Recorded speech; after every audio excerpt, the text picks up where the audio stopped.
Welcome to the Amazing Digital Pre-Penultimate Reverse Retrospective! Hi, my name is Guggy. There is a lot to talk about. The Amazing Digital Circus, of course. A lot to talk about with it. I think that there is something to be said about where we are right now in the story as of episode 7. We're before the second to last episode, and it feels like this is quite a tipping point. And I've got things that I would like to just discuss, just talk about. So we're going to do that.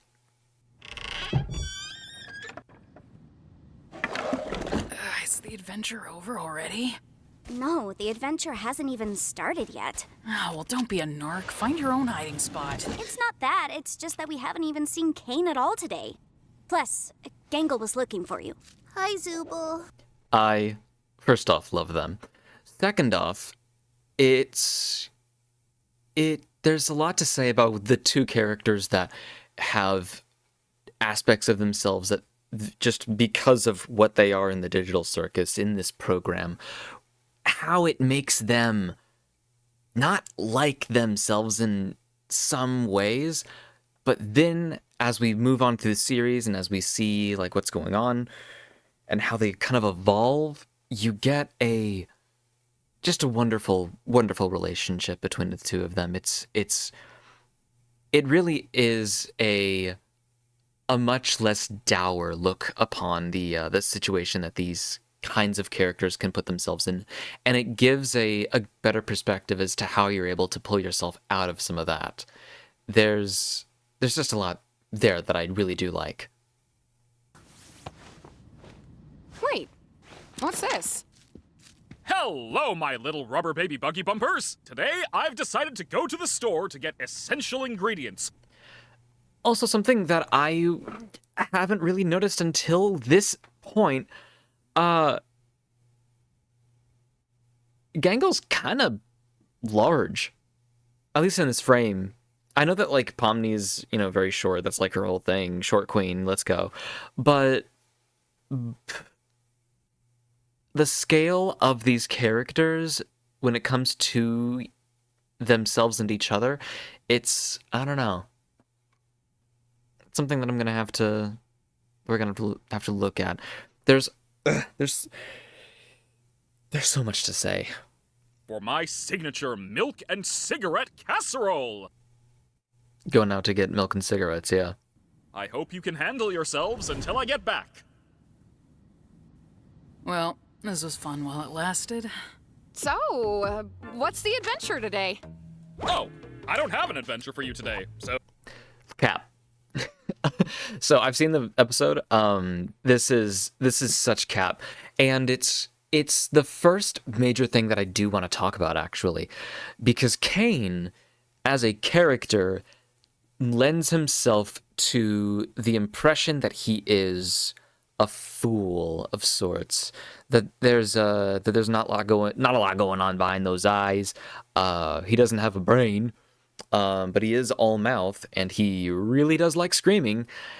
And his ability to lie, we'll see as we go from here all the way through to the first episode in the series. Again, this is a pre-penultimate reverse retrospective as we look at the most recent stuff, and as we start going backwards, there's just going to be a lot of things that just seem a lot more clear than beforehand. So you can do whatever you feel like. All right, sounds fine to me. You should ask me for suggestions on what to do instead. All right, sounds fine to me. Being the same, like, height technically, pretty much, basically, for the two of them, I'm just now, like, just really putting it in my mind, like, if there is any difference to be had, and if any of that size difference is intentional. It looks like, if we're trying to, like, really, metaphoralize everything and put everything into, like, the most just crazy, not even crazy, just the most, like, deep-thoughted thing that you can possibly put things into. Gangle and Zubul both having those issues with themselves near the beginning of the series, and them sort of liking themselves and liking each other a lot more, and them both being on different heights, or both being at the same height, sorry, it does just kind of make you think, oh man, they're on the same page, and they are on an equal playing ground. They are equals in each other's eyes, and I do like that. Again, the relationship between these two is so sweet, and I am, first off, all for it, but also I'm happy to see just things like this that aren't even, and so many things that I'm also going to be talking about that I don't think were intentional at all, but you absolutely can put it into a more like analyzed sense. Are just there. I got that sentence away from me. That shit ran away from me real fucking quick. That's funny as hell. But the spirit of my statement still stands. I'm ready to look into things that did not need to be looked into as deeply, and I'm ready to. I mean, speaking of, actually, the little antenna up on there, that's a rod, and it seems maybe like a scepter of sorts. Something that Kane has, which again, these are just little geometric shapes, but it's also like it's just worth pointing out. Like, I think in every episode, I think Zubul's had a wing, and I think that's been one of the only consistent parts of the parts that Zubul has. I don't think that there's been any bat wings or any like other type of thing that they put in that slot. Well, no, Zubul uses any of them. Yeah, Zubul uses any pronouns, I'm pretty sure. But even still, it's interesting. Maybe the square is a metaphor for how everything fits in the square hole. You should ask me for suggestions on what to do instead. No. What should we do instead? No, Gangle. Wait, sorry. Great question, Gangle. So, this part, just that,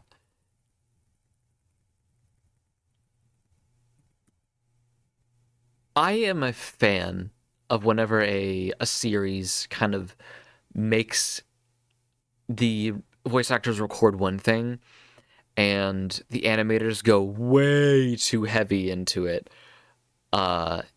just because they thought that something would look funny. I'm pretty sure that's one of those cases, because if you listen to this... No. What should we do instead? No, Gangle. Wait, sorry. Great question, Gangle. You just don't hear the motion in the acting, but you see the acting, and I do like that. I'm gonna say this a lot, but this is gonna be the first time that I'm going to say it. Michael Kovac is a fantastic voice actor. I really, really, really like Alex Roshan. Fuck, am I a bad fan? Am I a bad fan? I need to remember how to say his name correctly. But Alex, his performance here as Kane in all of the episodes are like actually very, very, very well done. Extremely intentional, very, very difficult to do, I think, at least in my opinion, for a voice that's like that, and to have such a range of emotion with a voice that's basically just talking like this all the time. So that is something to be said. I really do appreciate both the performance that he does and the direction also behind this as well. Because voice actors can only go so far. If you're not able to direct them in a certain way, then you're not going to get as nearly as much juice out of them as you could otherwise. So looking into this, probably during all of this, actually, I probably would want to see if there was any specific voice director, or if there was just a bunch of takes that they did and made them do a bunch of others, and then just said, hey, if you try this, maybe this different way, something like that. I don't know. But yeah. And again, also, the eyes for everybody, at least I think everybody, has gotten bigger since episode 1, and we'll see this as we keep going back. For an answer, let me consult the Chinese room. So, I think everyone's spoken about this. Everyone knows and is familiar with this. But the Chinese room, to anyone who doesn't know, or for some fucking reason is watching this before anyone else has reacted to it, and can explain to it probably in a better sense, it's a thought experiment and pretty much a philosophical and like technology-driven thought experiment in that if you get somebody who doesn't understand Chinese and you put them behind a door and you have somebody slip Chinese characters under the door and you have the person that doesn't understand Chinese and you get them to look at this and these characters that they're given, these questions, these statements, these things that do require some knowledge of Chinese to respond to, and you give them an instruction manual, and that instruction manual gives you all these different like iterations, these different variables, and all these different like complex things. Even without knowing Chinese, someone behind that door can say, okay, well, if I look at this character, this means this. So if I'm going to look at this says that I need to say this if this is asked. If there is a thing that is you know, trying to be understood, I can give someone this information, even if I don't know this, even if I don't even know if these symbols are supposed to mean this particular thing. You can basically look at the instruction manual, get the information in, process it with whatever process that the instruction manual tells you, and then you pump out the answers, the other characters that someone on the other side will read. And if you do that well enough, people will think that, well, there's someone that knows Chinese back there. And that is the big thing, is if you do that, do you really understand Chinese? Translating that to, if a AI is sufficiently advanced, and you talk to it, and you conversate with it, is it living? Is it sentient? Is it real? Does it, in essence, have a soul? That's really the question. And the answer that the original person that put this forth says that no. AI programs, machines, computers would not have the ability to have a thinking mind because all they are doing is just running a program. And that the answer to sentience, if there is any capability of making artificial intelligence that is truly intelligence that is man-made, without having to make children, of course, if that is something that exists, it may not be able to exist in a manufactured sense. We would have to do something else. And perhaps it has to be organic. Maybe it cannot be silicon-based, who's to say? But that is what the argument states. So this, coupled with the everything is Chinese, I'm coming into a more Chinese state of mind. I'm having a very Chinese year. Why is heaven Chinese? I'm not upset. I just, I didn't think that it would be. All those memes coming out, I think is fantastic fucking timing on Digital Circus's end, on Gooseworks' end. It probably wasn't even like intentional, but the entire internet landscape just kind of having this happen and those memes being available and being very, very present in at least certain internet circles makes this even funnier than it normally would have been. Because even like this bit being inexplicably Chinese makes it so much funnier now that the bit is inexplicably Chinese and there is a bit on the internet about everything being inexplicably Chinese. It's just, oh, it's so good. Okay, had a bit prepared.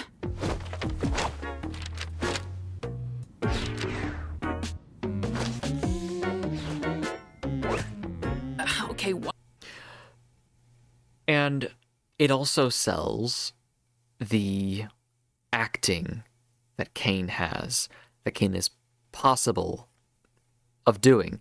I don't think that the Chinese room is going to come up any more in the digital circus, because this is a bit that was prepared, made by Kane, is going to be used later in the episode, and is part of his whole machination for the adventure for the day. Because, spoiler alert, there is an adventure. They are a part of it right now. But yeah, no, I don't think that it's going to be coming up later. And his entire sequence right here sells that. It sells the idea that he has no idea what this room is, nor what it does. He is in every single way so aware of everything that he is doing. And it is all for a bit, it is all for a joke, it is all to either cause confusion or to cause, laughter, or, just general amounts of hilarity from his guests, from the cast members, from these circus performers, even though they don't perform anything. Well, they did perform one thing in episode 1, but then after that was nothing. And we'll get to that later. Again, I swear to God we will, but it's just worth noting. It's just worth noting.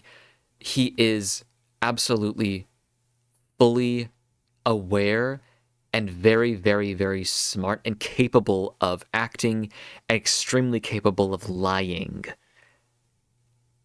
for his own ends.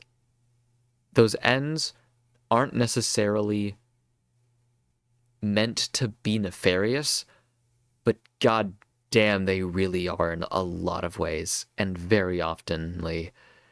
And it is a shame. It really is a shame, because Kane is a fantastic person. Minus all of the, selfish bullshit that he does. But yeah. Okay, why Chinese? Does this actually mean anything? It's a mystery what's behind that door. It's not, Kane. You know. But I believe it's a fluent Chinese speaker who will give me advice. Can I just ask why? Like, what even is... Shut! You're only making the joke take longer. There is also the possibility of this being an actual, bit that he has chosen to do, where he makes a room that's Chinese.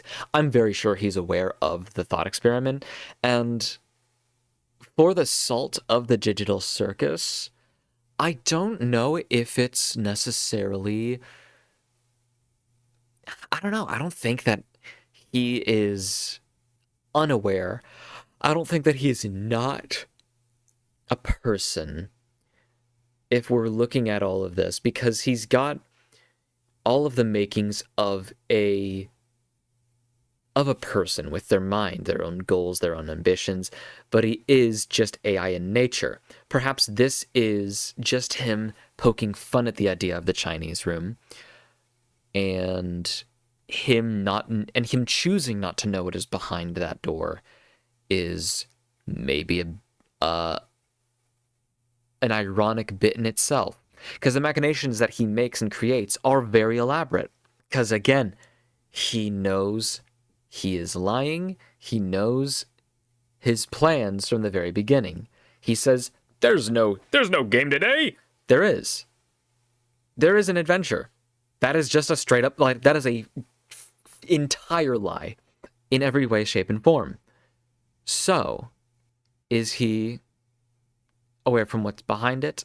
Is he making fun of it?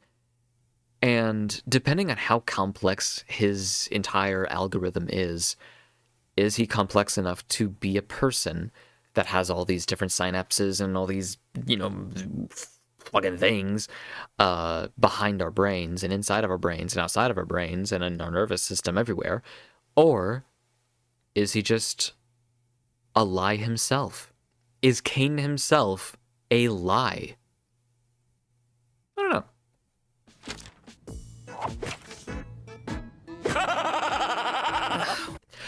There's also something really, really fun to point out, because Kane's laugh, if you just look here, maybe can I zoom in? If you look, though, at his laughing, he doesn't laugh at all with his chest. And TB Skyen, a really, really good YouTuber, which again, if you don't know who he is and you're watching this, very surprised. But Skyen, his look at this is that he's moving his mouth around, he's moving his legs around, he's kind of got a little thing going on. But he's not laughing with his chest, and that is where laughter comes from. It's from the diaphragm, it's from the lungs, it's in the throat, kind of.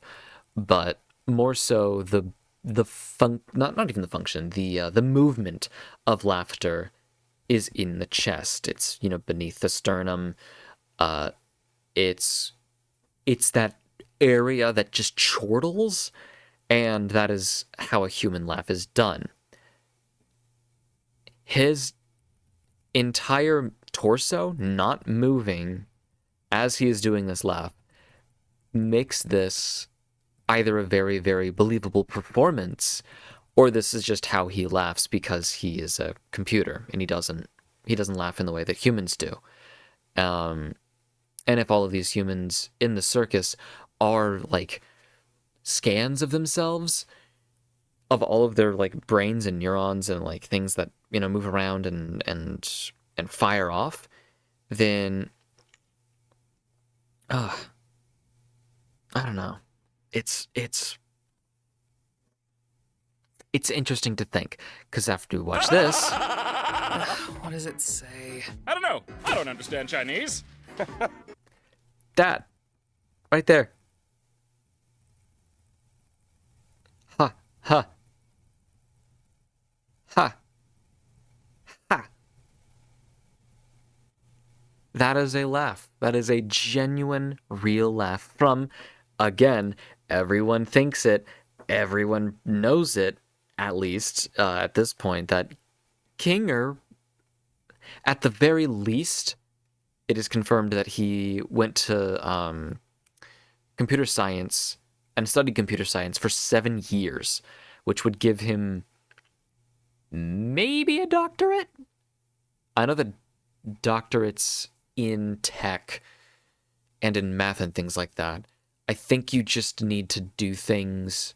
I know specifically for math, you need to create a math problem and solve it that doesn't exist. And like that doesn't just exist yet, like a formula or something like that. I'm pretty sure. But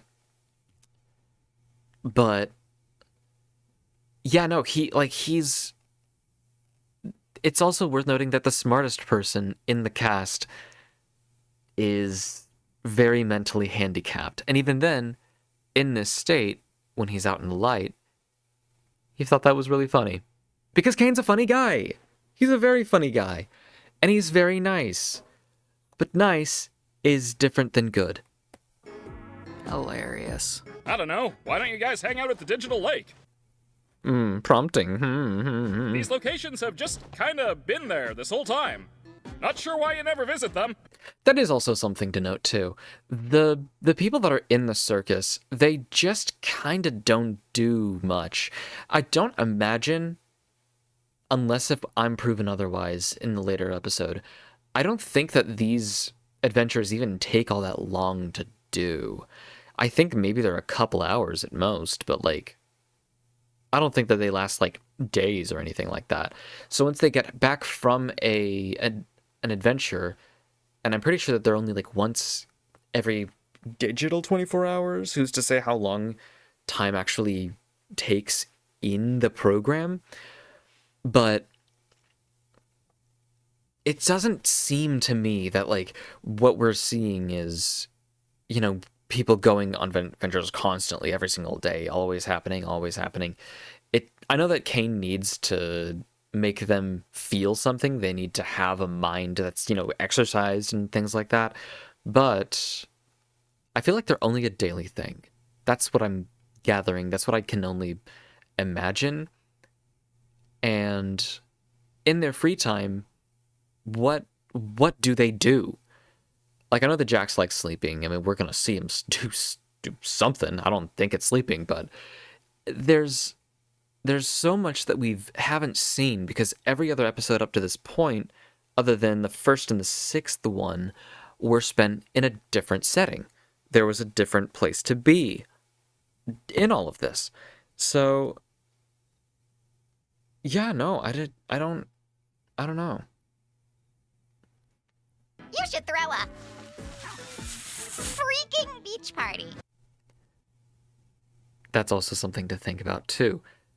Does Bubble not swear anymore because Kane says no, and put a limiter or something like that on Bubble, or is it just a bit that Deuceworks wrote and was like, hey, what if I do this, and just make people think that Bubble's going to say you should throw a fucking beach party, but actually just kind of doesn't.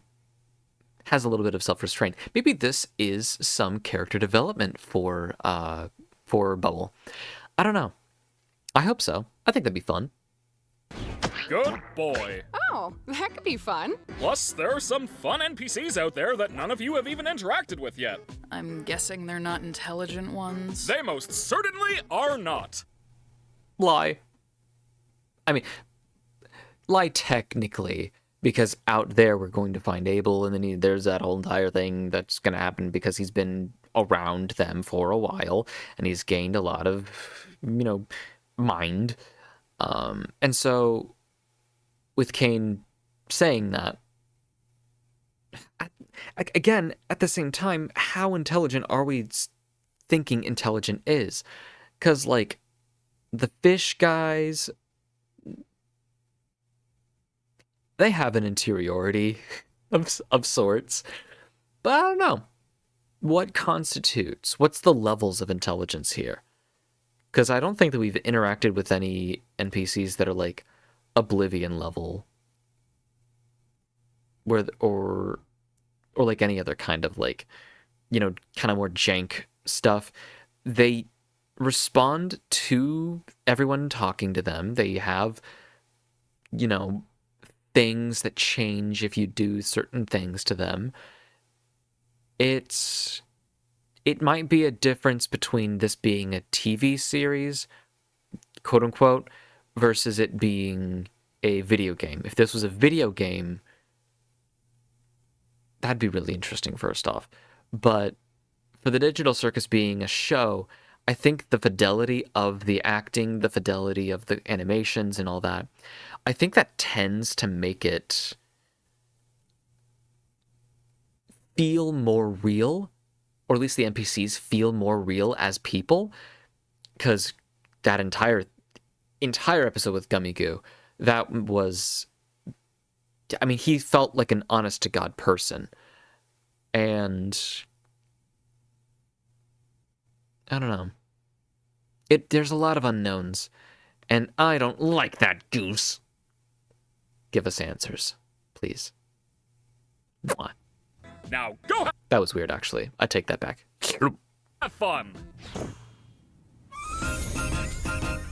Wow, what a good day! Wow! Alright, so who wants to try Kane's magical changing booth first? I guess I'll give it a go.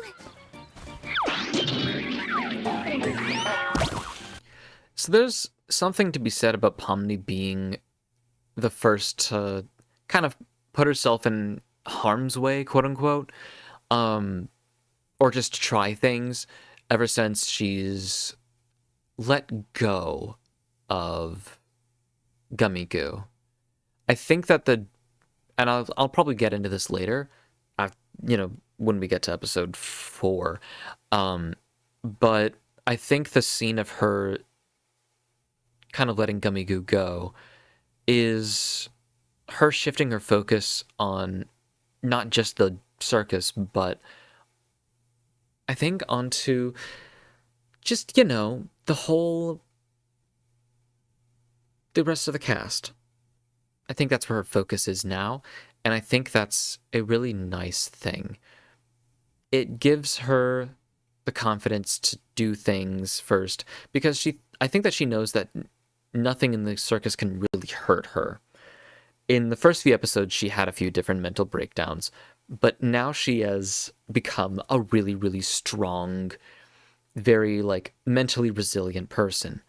And from that, I think it's just because she has met a bit of a happy medium between, the feelings that Jax has about his entire predicament and the feelings that the other characters have. Wow, you look mediocre. If you ever need a sunburn, give me a call. I don't want a sunburn. Should have thought of that before I decided I hate you. Don't interact with the sun. She's just like that. Anime ass fucking framing right here from Gangle. Side tangent though, I always think that it's really, really silly, but also kind of funny whenever a character that doesn't, like, either have a body that needs clothes or a character that just does not wear clothes at all just puts on an outfit just for an occasion, just for a bit. That's always very funny to me. And I mean, like, she looks nice. That's cool. And then there's Zubul in the background, butt-ass fucking naked. Cheeks out on a Friday afternoon. Wow.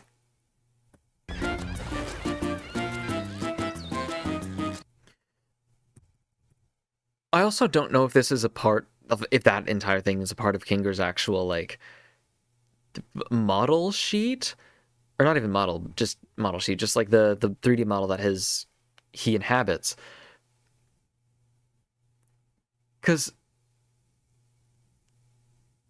I don't think we've seen... if we see into the cloak, if we see into the bathrobe, question mark, it doesn't seem like we see that. I think we just look at his head, right? I don't know. Gangle, wait.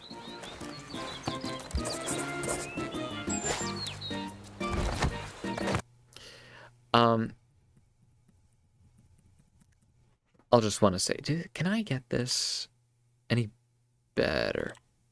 No, I cannot because I don't have 1440p. I just really like, I'd love to them to release episodes somewhere that like shows higher quality, higher fidelity like videos, and also make them without any motion blur. Because looking at the individual animations on a lot of stuff, a lot of things can be really just muddy and blurry, whenever you're looking at it.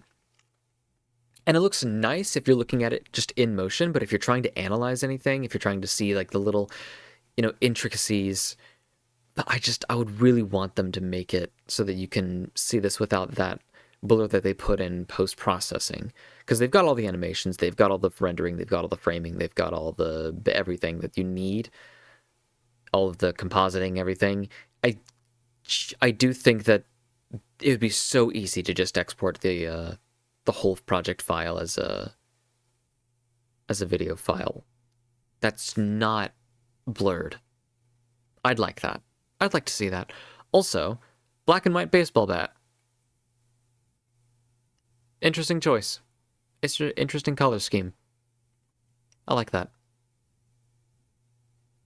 No particular reason, but I like it. Clean hit. Actually, I want to look at that a little bit closer.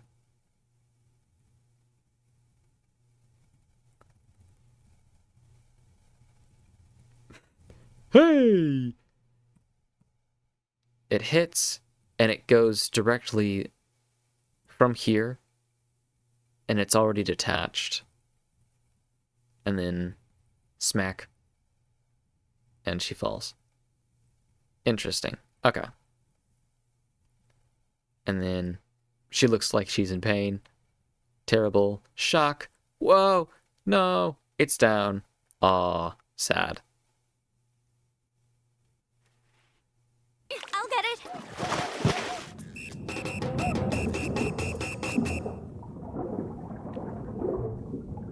Hey there! If you want to find my sunken treasure chest, you'll have to try better than that.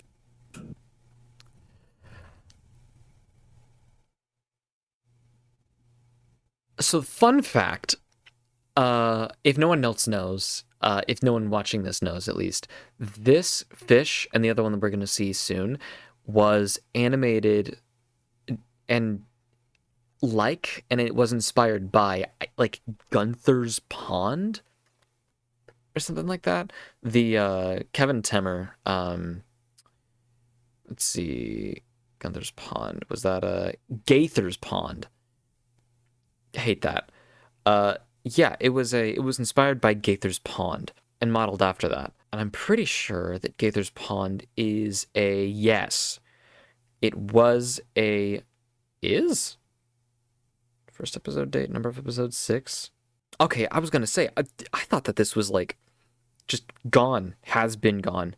Yeah, no, this was Gaither's Pond was a Christian entertainment animated series that ran from like 1997 to 2003 or 4.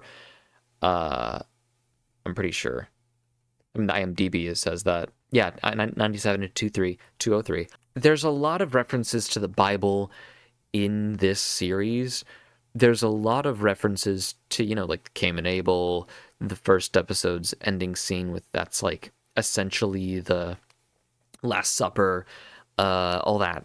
I don't know what exactly the meaning behind that is, because there's a lot of things that you could say about it. If it's just making fun of, like, old school Christian edutainment sort of stuff, that's fine.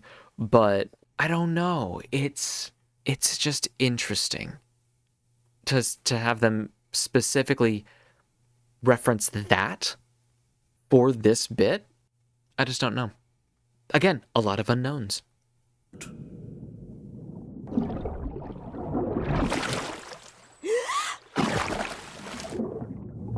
So, I was just talking with my brother here, and yeah, you are definitely not getting our sunken treasure chest. Definitely not. Do I even want your treasure chest? It's not like there's anything to spend money on. I'm the one that tells lies. I want to see, and I looked and I didn't think that it was there. I want to see that from a different angle. Just the lies.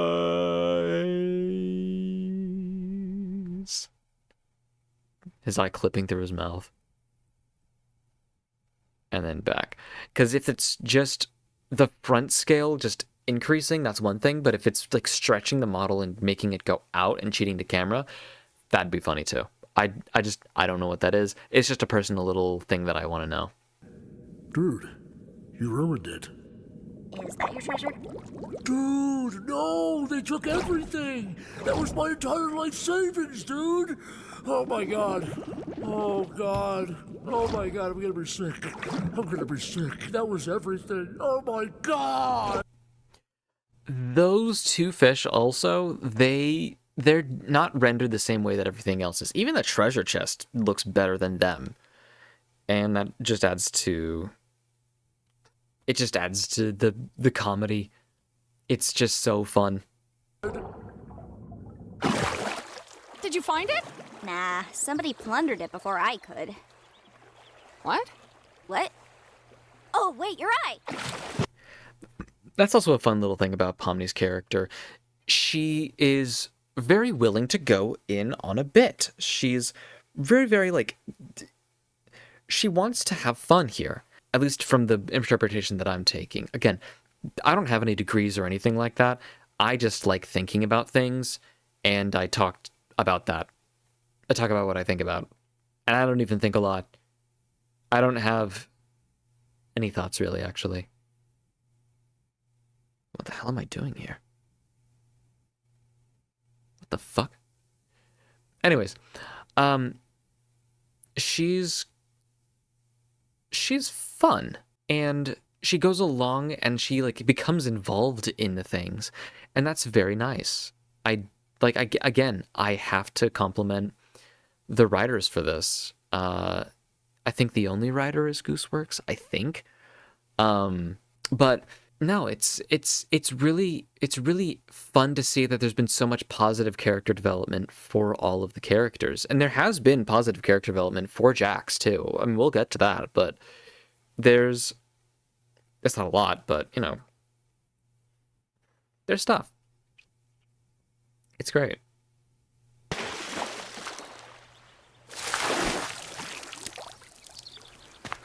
What was that for? Oh, let me think. There's that time you ran me over with a steamroller, the time you pushed Gangle into a pool of piranhas, when you set me on fire, mailed me a pipe bomb, threw me into an active volcano. I could go on. This is, even though many might not see it like this, that entire scene is a really vulnerable thing for Jax.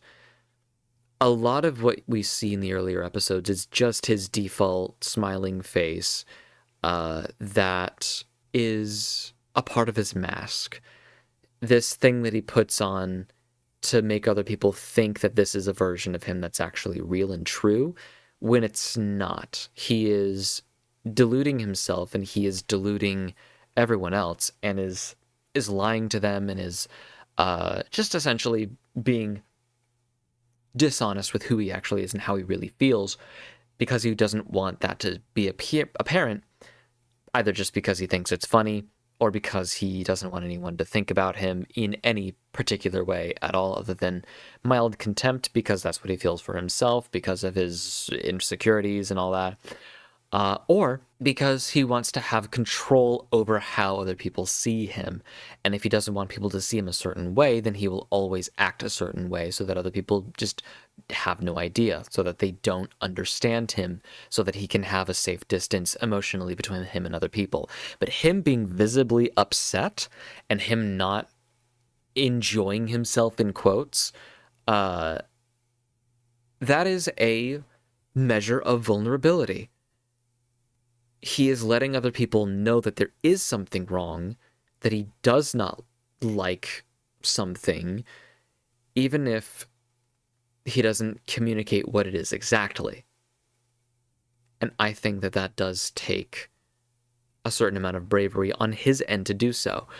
The big thing about Jax is that he is a very well-written character that has depression majorly. The bad thing is that he is a character that is very realistically written that has a lot of depression, majorly. And one of the hallmarks of depression is that you don't want anyone to ever think that you have depression, at certain flavors of depression at least, because you don't want them worrying about you, but that just causes all of your emotions to get all bundled up and all repressed. And we know bad things happen when men repress their feelings, and bad things also happen whenever women and others do as well.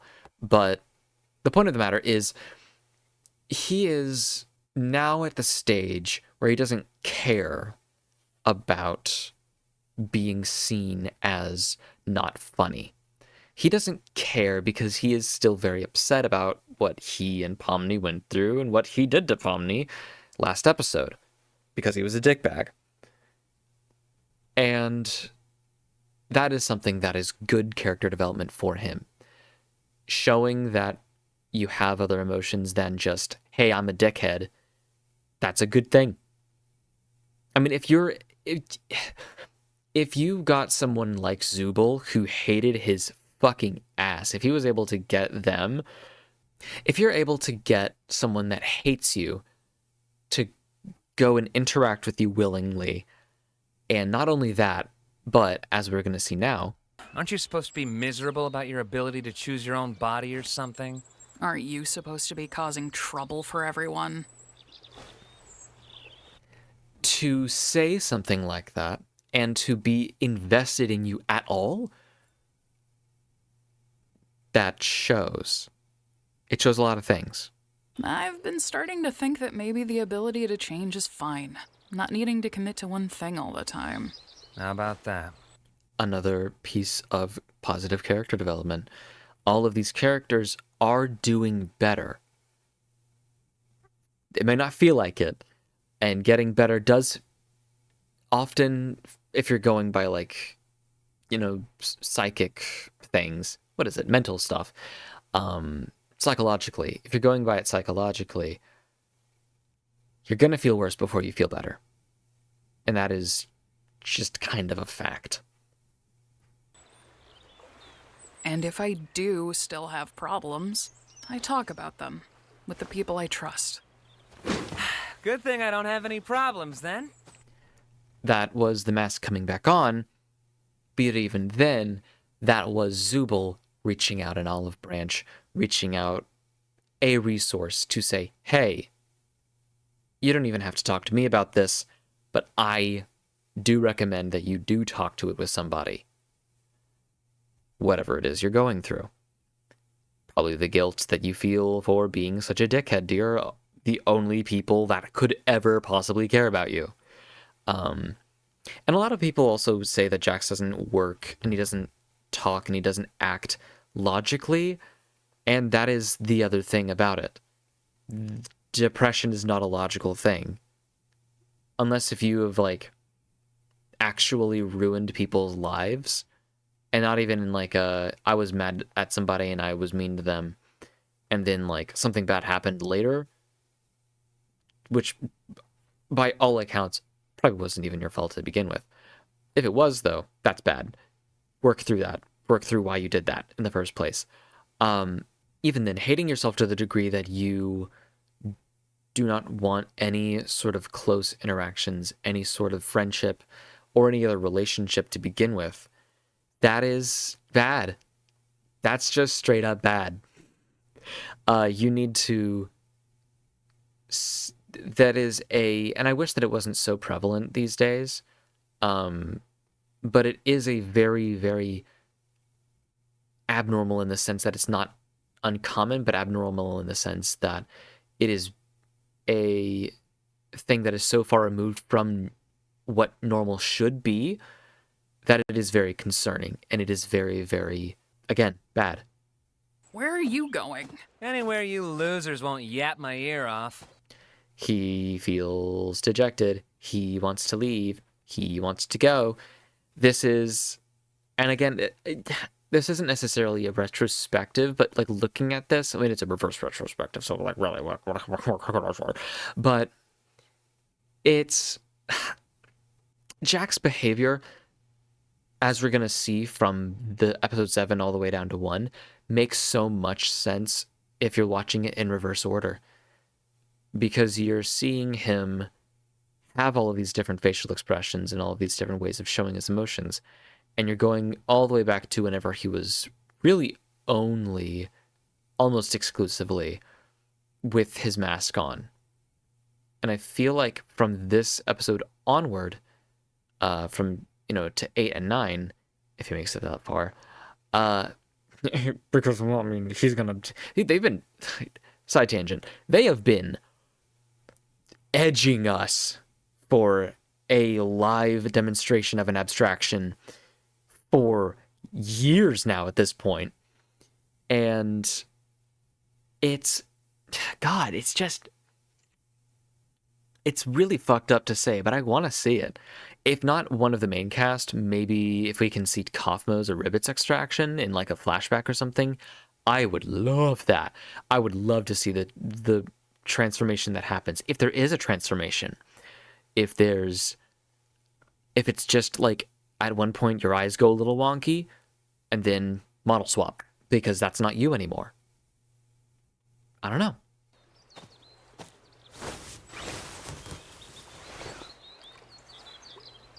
Hello there! How's the shrimp NPC? I'm gonna turn on captions actually.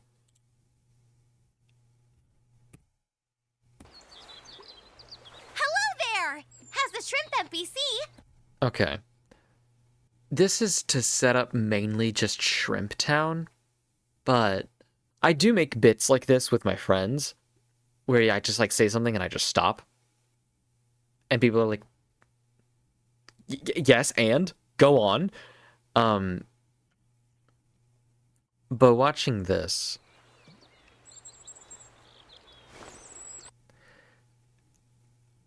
I don't know. I don't know what that was supposed to serve other than just a bit. And that's fine if you do that. I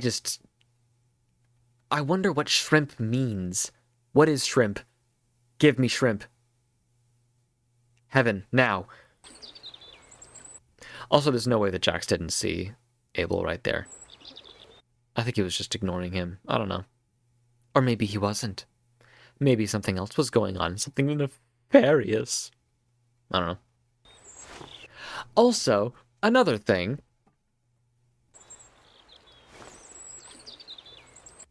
The water looks really good in this section of the episode.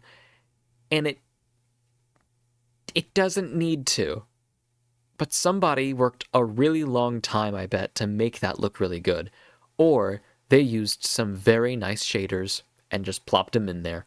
And then set some physics or whatever to do whatever, and then it happened, and bam, bam, bam. Bob's your uncle, and Fanny's your aunt. Just want to point that out. Funny bit. Again, if it's just a bit, that's awesome, but if it's not, oh my god. You're welcome!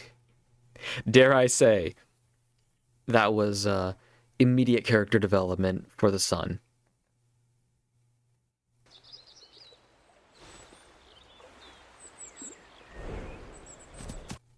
Actually, what is that? Oh, it's just a little sandcastle. Okay, that's fine. I want to see him walk. I just want to see Kinger walk when he's naked. I want to see what that looks like. We see him in his robe, but like, is it different? I don't know.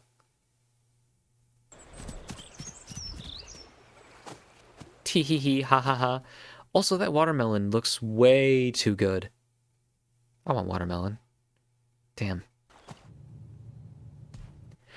And also, this scene has these artifacts. I don't know if it's gonna. Okay, it does. It has these compression artifacts built into the video. This isn't just like it's a choice.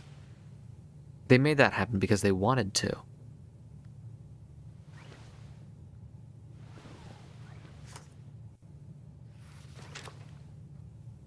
Something to note is that I don't know if we know how long Jax has been here, but I feel like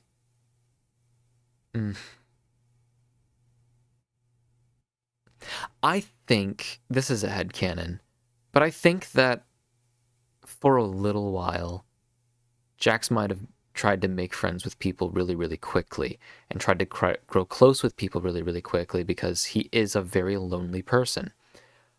But as time went on, it just kind of didn't. It just didn't work out for him, and now he needs to just get a grip. I think. Hopefully, the people that are here are the most put together, but I mean, you never know.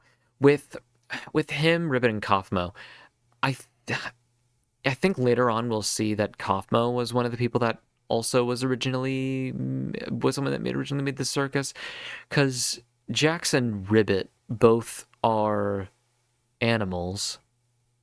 They're based off animals, at least. So I don't know. I think the two of them, at least. I think at least Ribbit and Jax came in together nearly at the same time. That's my headcanon. I think that Kaufmo's been there for a really long time and then went kablooey for whatever reason. Maybe maybe there's a reason. Maybe something else. I don't know.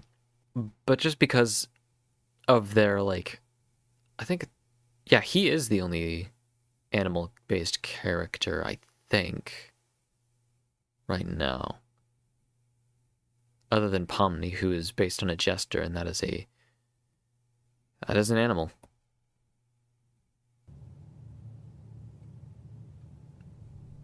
But he wants memories, and he makes memories, and he has a lot of them on his wall. And it's, yeah.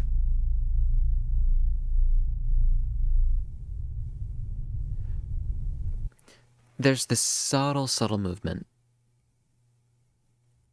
I just want to watch this closely. Watch it. That is breathing. That is very, very slight, rapid breathing. This is something that if it just appeared and he didn't know what it was, I would think that it would just be mostly curiosity. Like Kane, is this a bit? But that is immediate fear and anxiety building up. And there's a part of me that thinks that this has happened a lot, and there's also another part of me that thinks that this hasn't happened a lot, and that actually this is the first time maybe this has happened. But I think more likely than anything, I do think that this is I don't know. No, actually, you know what? I'm going to stick to it. I think that this has happened a few times. I don't think that it's gotten to the point that it gets to. But Yeah. Unless if he's just that dedicated of an I don't give a fucker. I don't know.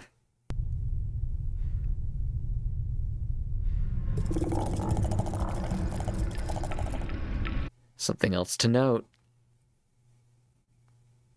is that this is implied to be a hole in the corner of the room.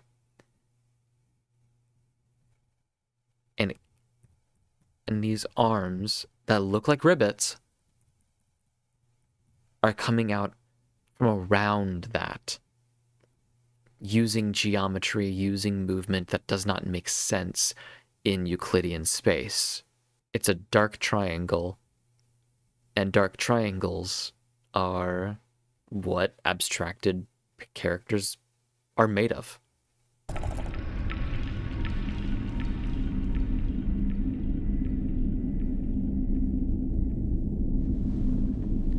And that's a bit of curiosity. It's because Jax has not naps a lot. He mentions wanting naps twice in one episode. He tries to go to his room, tries to go to sleep, tries to be away from people because he doesn't like himself and he thinks that he's not worthy of their presence or whatever. Or maybe he's just that big of a douchebag and he's actually like literally just evil. But I don't believe that.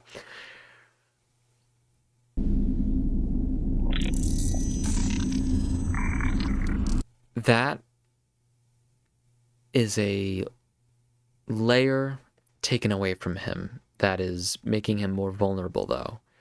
Touching something with gloves, you can still feel it, but you're not going to actually feel a lot of it. You just kind of get the general shape and general texture sometimes, but you still have a layer of protection from something else. This is, for lack of a better phrase, skin on skin.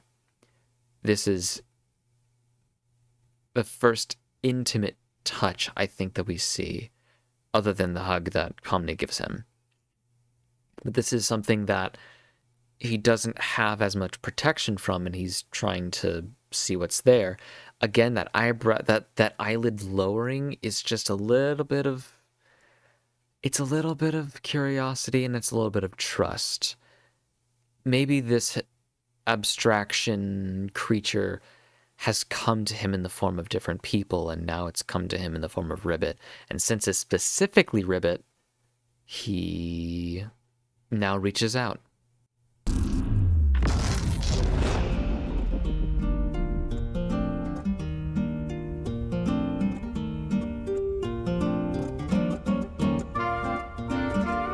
And he's naked. And he is naked for an amazing reason.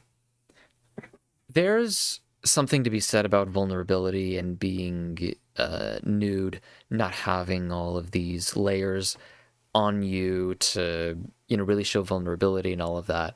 And this is probably part of that. This is probably a little bit of that. But also it shows that a little bit of world building too, that these models do have layers to them that you can take off. It's just that in a previous answer that Gooseworks gave, he's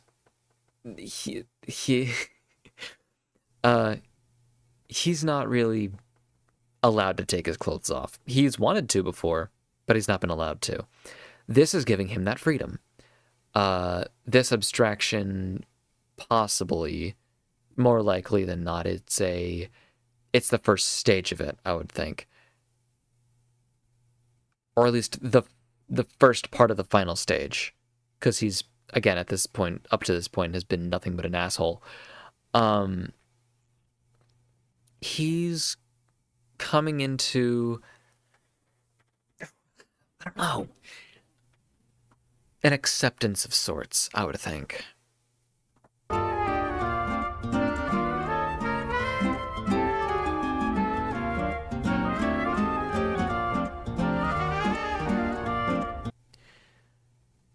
I'm sure that there's also some sort of meaning in these, they're not called Mandelbrats. What? They're not called Mandelbrats. They're called something. what the hell are they called? These fractals. Because these definitely are fractals. They look like them, at least. And there's definitely something to them.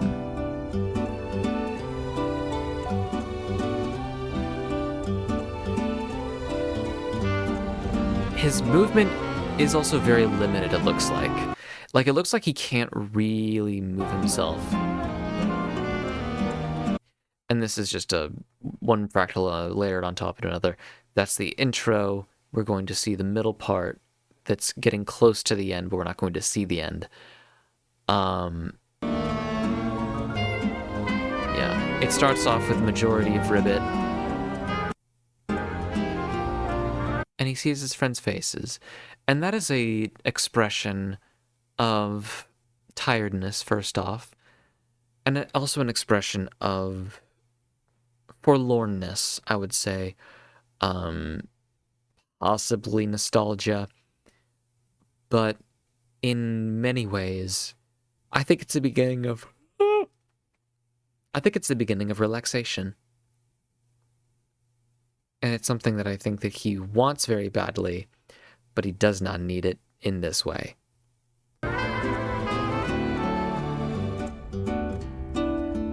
Because it looks sweet.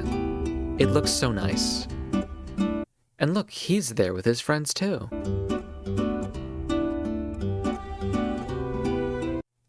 That's a little bit of sadness. And this is moving into acceptance. And there's that smile. And depending on how abstraction actually is, how it actually feels, this is either a bittersweet expression or it is profoundly horrific. And I don't know which one I want more. I don't know which one of those I would actually want this to be more than, or something. I don't know. It's just, there's, again, so many unknowns. But God, is it interesting.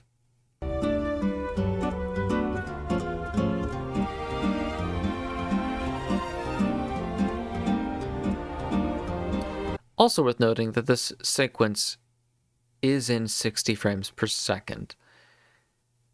To give off the more uncanny vibes of it and just to really sell that, but also at the same time, I think this is 60 FPS because it probably feels the most stimulating. I don't imagine that abstraction is something that feels boring. I feel like it's probably the most exciting thing in the sense of like it causing a lot of feeling that you can probably feel in the circus. The bad thing about it is that it is permanent and, you know, no bueno.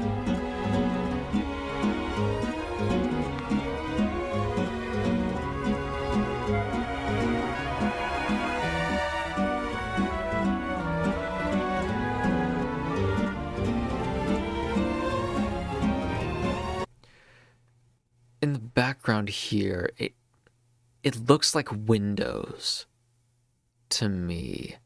It looks a little bit like windows, like a large like apartment complex or a hotel, just from the geometry. But I don't know. The golden light that we're seeing coming from all this and all of this, it goes, we're going back into the first throes of this that we've seen before. And then there's another layer that's of the other Jax, Kaufmo, and Ribbit flavored things. But then there is the rest of this structure. This is very much an abstract look at it, pun intended. But I don't know. If I'm gonna like hunch a guess out of anything else, I think that this is a look into where the minds of the players go after abstraction. I don't think they leave the circus. I really don't think that they leave the circus. I think they go to a different place.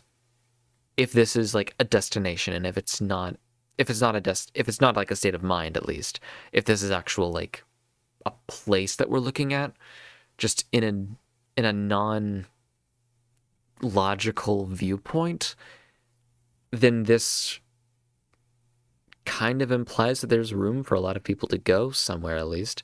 Could be a sort of digital heaven. Maybe the opposite of Android hell. I don't know if you get the reference, but it's a funny little reference. It's a fun little thing that I can say. Sorry, something possessed me for a few seconds. But I don't know. It's, again, this is either a very bittersweet moment or it's so fucked up. Because all of this is trying to convince him that it's a good idea. I think it's trying to convince him that abstracting is a peaceful thing and that your mind goes and becomes at ease. But from the behavior that we've seen from the two abstracted people, is that their individuality is null and void, and for a little while you can be calmed in the dark, but you're still not gonna be you. And you're still gonna be more likely than not violent. And that's sad. But it's something. In either case, I think that abstraction, in my mind, it seems to be something that becomes you, but you don't become it. Like your mind goes to somewhere else, but your body and becomes just a program that reacts to stimuli in one certain way and does other things and stuff, just in a less complex way than even like some of the other characters or Kane does. Like, from what we've seen of Kaufmo being abstracted, it's a predator that just sees and hears things and attacks them. And that's it. It's very dumb, very, very just animalistic and not at all sophisticated in any way, shape, or form. It's kind of got the same amount of like intelligence that a cockroach from that first Half-Life game had. That's really like the limit to that.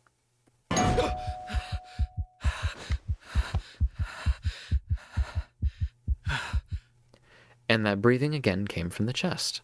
But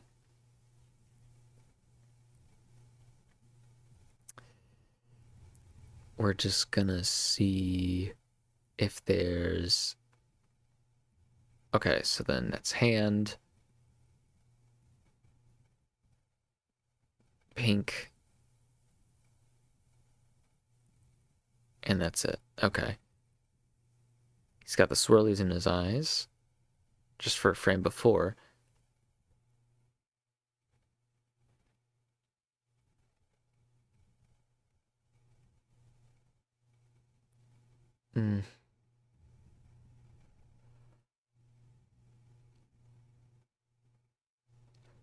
It almost makes me think that this is something that it's making him see.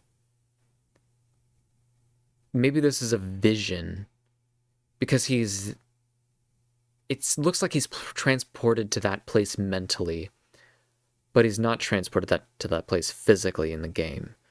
So, yeah, I don't know. It's very much a mental thing, but having his eyes change something. It looks, sounds, and feels like this is it's a psychological thing, 100%. Maybe it's a thing of manipulation. Because I don't think that it's unfair to say that there shouldn't be only one like major manipulator in the circus. And that the first one is Kane, obviously.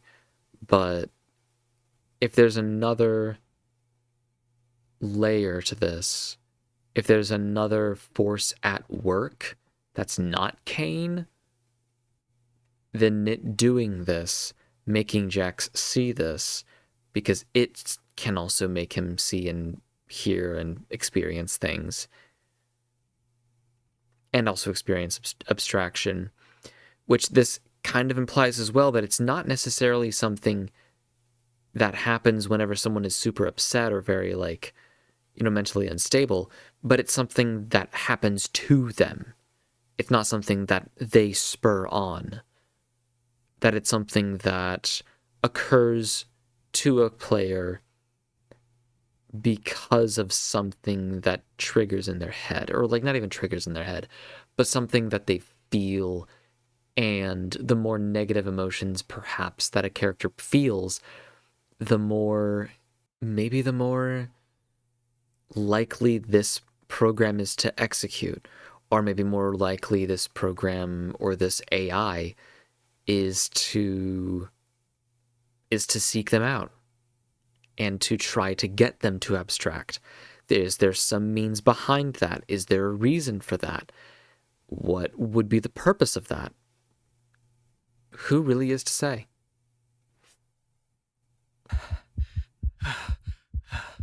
Questions. His room also is very girly, like a traditional girly girl, rainbow, sunshine, tea party, like, thing, And I think that it's fine to headcanon Jax as being a trans woman.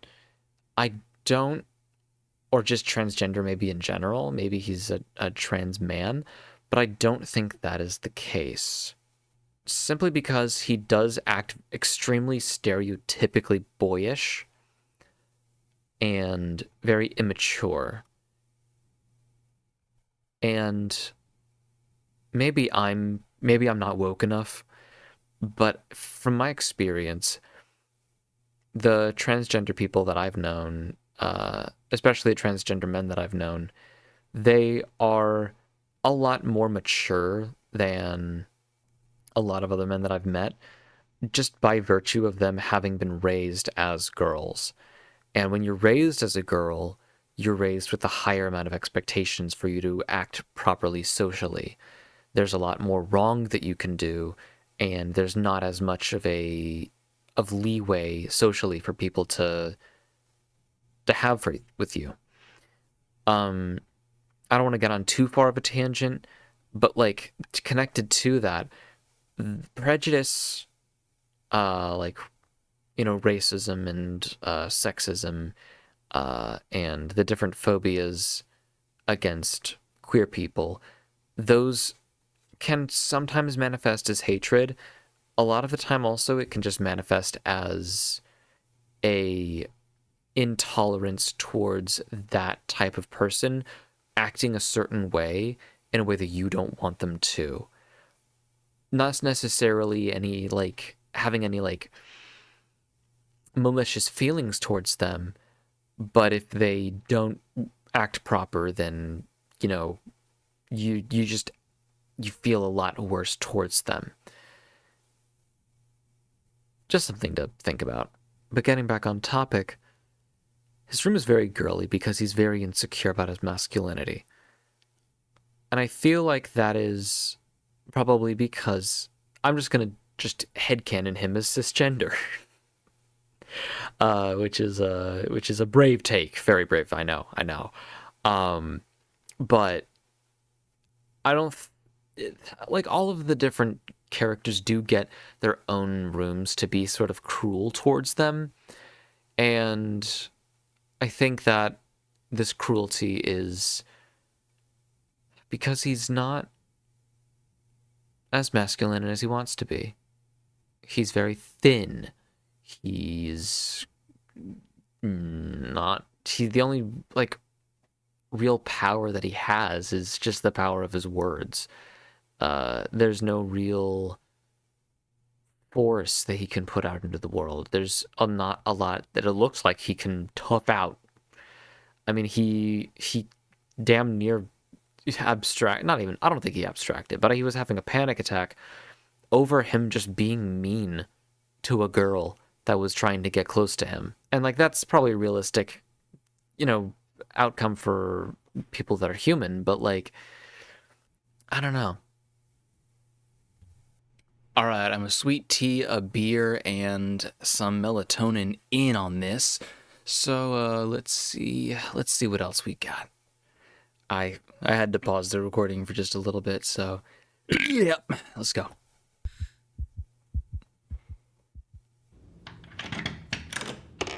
Way to interrupt my nap. Let's actually look at. Let's get back to that. At that door, just because I don't think that's a shot that people really linger on. I can't read anything. Way to interrupt my nap. Yeah, playing it down, really bad. No bueno. Please take things seriously, Jax. Please. Fucking please. Actually, this... So, the character designs, like, for the most part, were pretty much already done at the beginning of the game, or beginning of the series. So we've got, the Pomni there. We've got the Ragatha. We've got just the new guy, but he'll be here later. Something interesting to note though is that Jax, I think, is one of the only characters that has like true symmetry to him. Way to interrupt my nap. We'll probably see it a bunch out later, but like with Pomni, she's got like,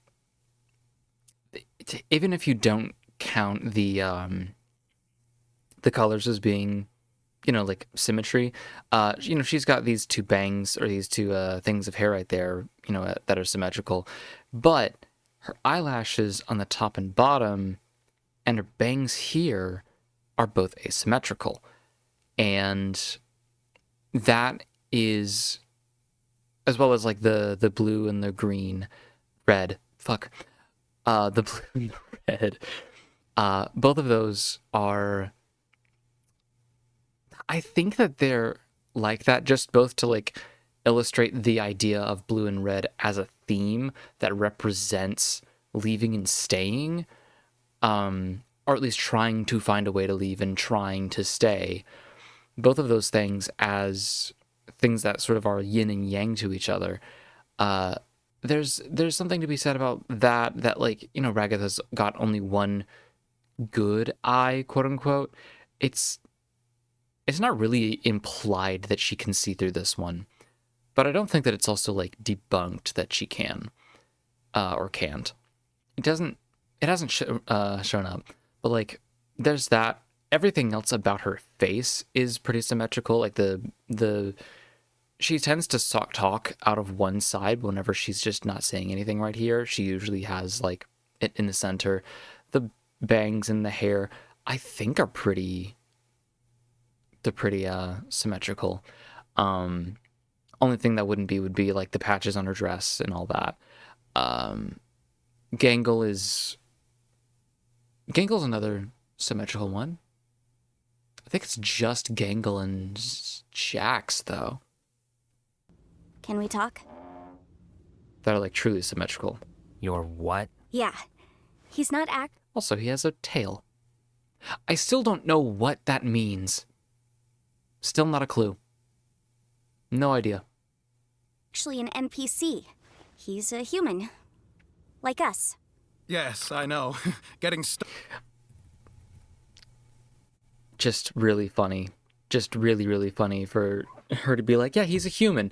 And then the captions are like, this is an NPC. Laughs ruefully. Like as in regretfully?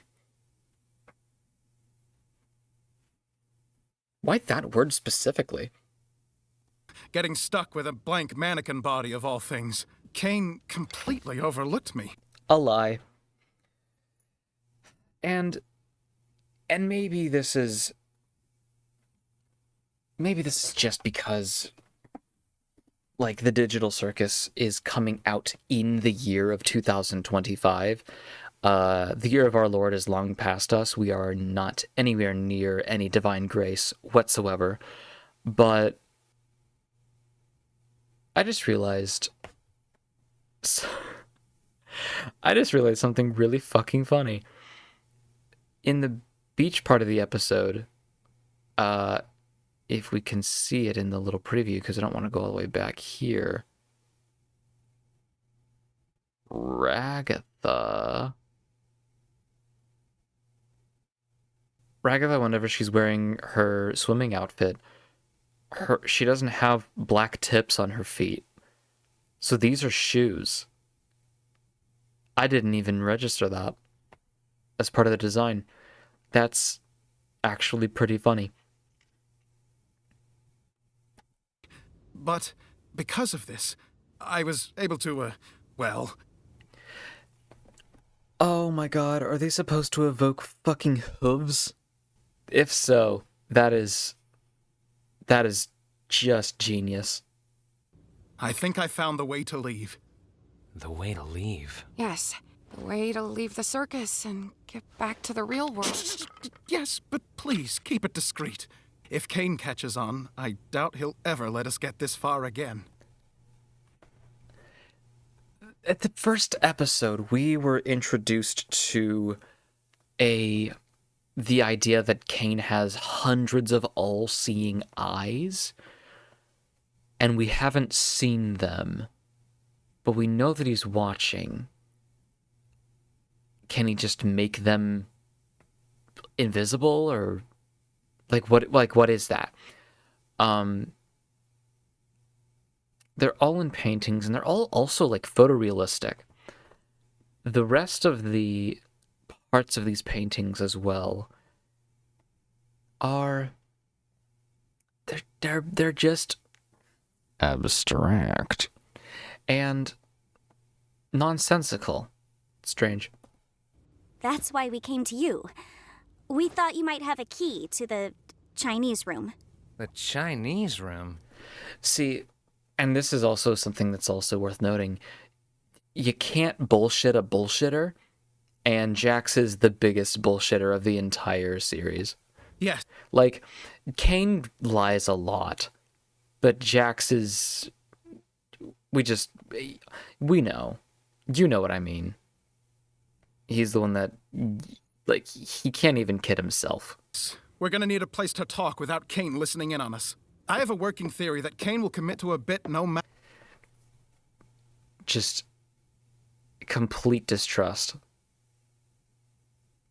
Because he's conditioned himself to believe that becoming a better person, or things getting better in general, is just not possible.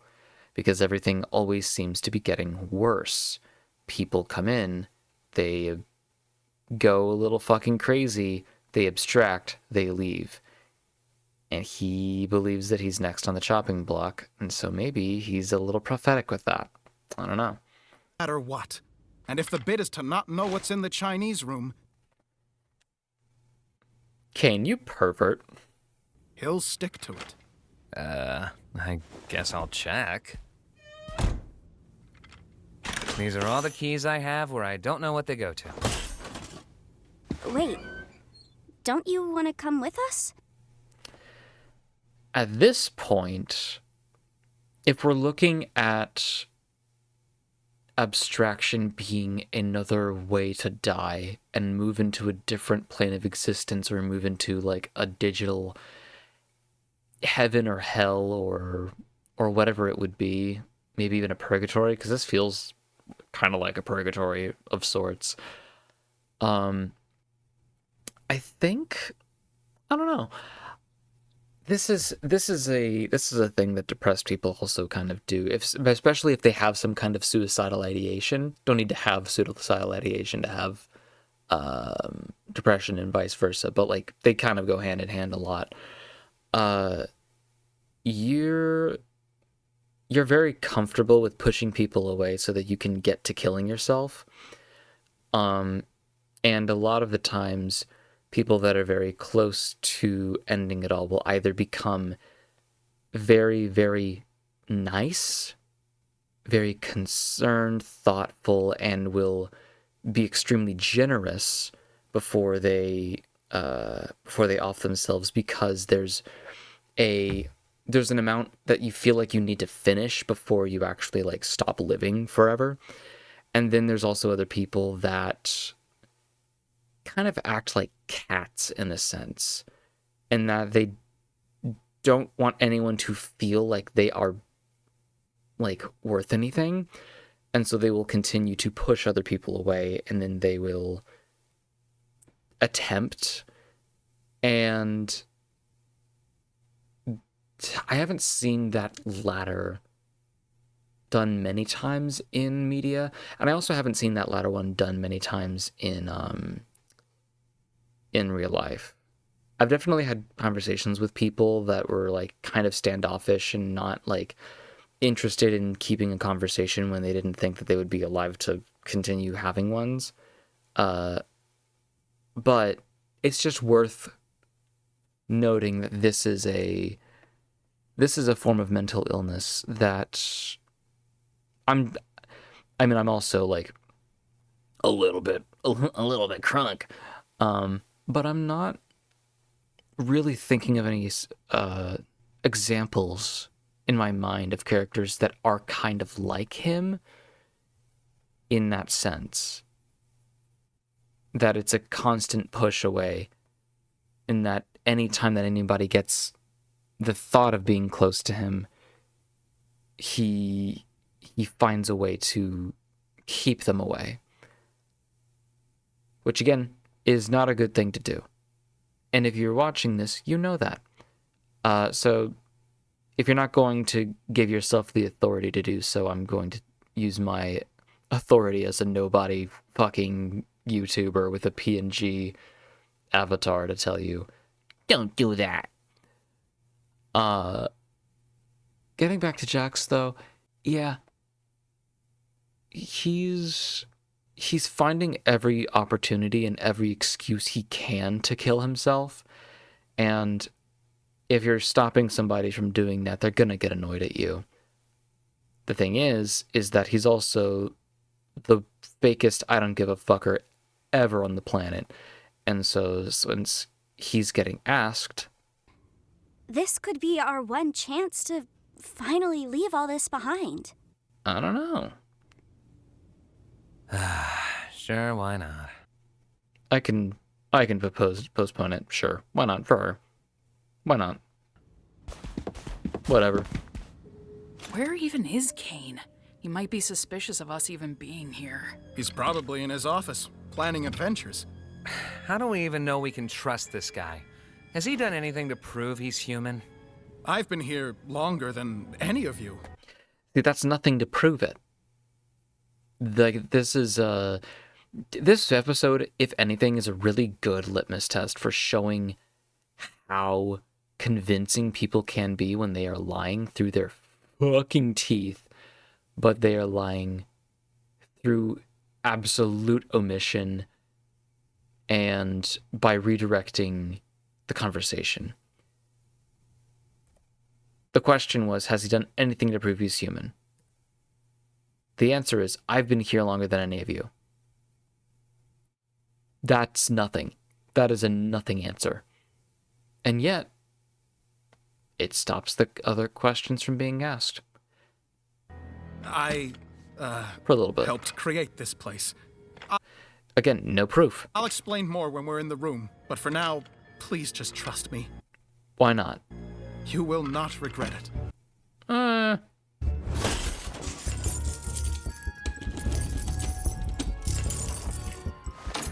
I doing this wrong? None of these even fit in the keyhole. That's just... Has anybody even tried just... It's just a funny bit. The artificial Chinese dictionary. It's not even a real dictionary. See you in day. I'll get to that later. I'll actually get to something else later. Oh, thank God. I just like this sequence. Has anybody even tried just... Oh, thank God. Okay, well, it's open. Let's just get inside before Kane sees us. I'll go get Kinger. We can fill him in later. I don't really know if I'm, ready to face him again after what happened. Again, there's always an insinuation of something. There's the insinuation that something did happen between them. But did it? I don't know. We've both done things we're not proud of. Actually, that's a really fun little, not Easter egg, but a detail that's kept up. In the scene in episode 6, whenever Ragatha and Kinger are talking to each other and they're trying to and he's confiding in her that he used to really hate himself for the things that he believed he was responsible for. He says that while Bubble is secretly filming presumably the entire thing. So that is information that Kane knew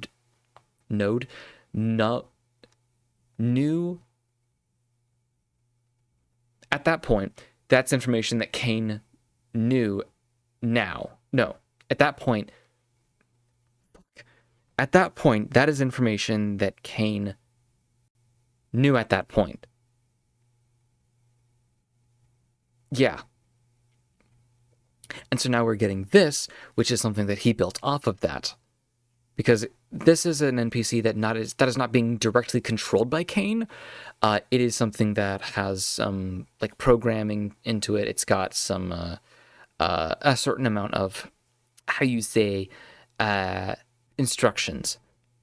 But this is information that it gets by helping itself roleplay with the information that we got from Kinger, that he has regrets, or that he had regrets at least before his mind maybe broke, or until he met Ragatha and he kind of got himself to feel a little bit better about his decisions. And I feel like this would be, again, this is not even like a nitpick. This is just like, maybe it would be better if this happened. But I feel like this might have been more appropriate to say to Ragatha or with Ragatha around. But c'est la vie, because she was there for that conversation and Pomni wasn't. Unless, of course, Pomni's an NPC. Whoa. Probably not.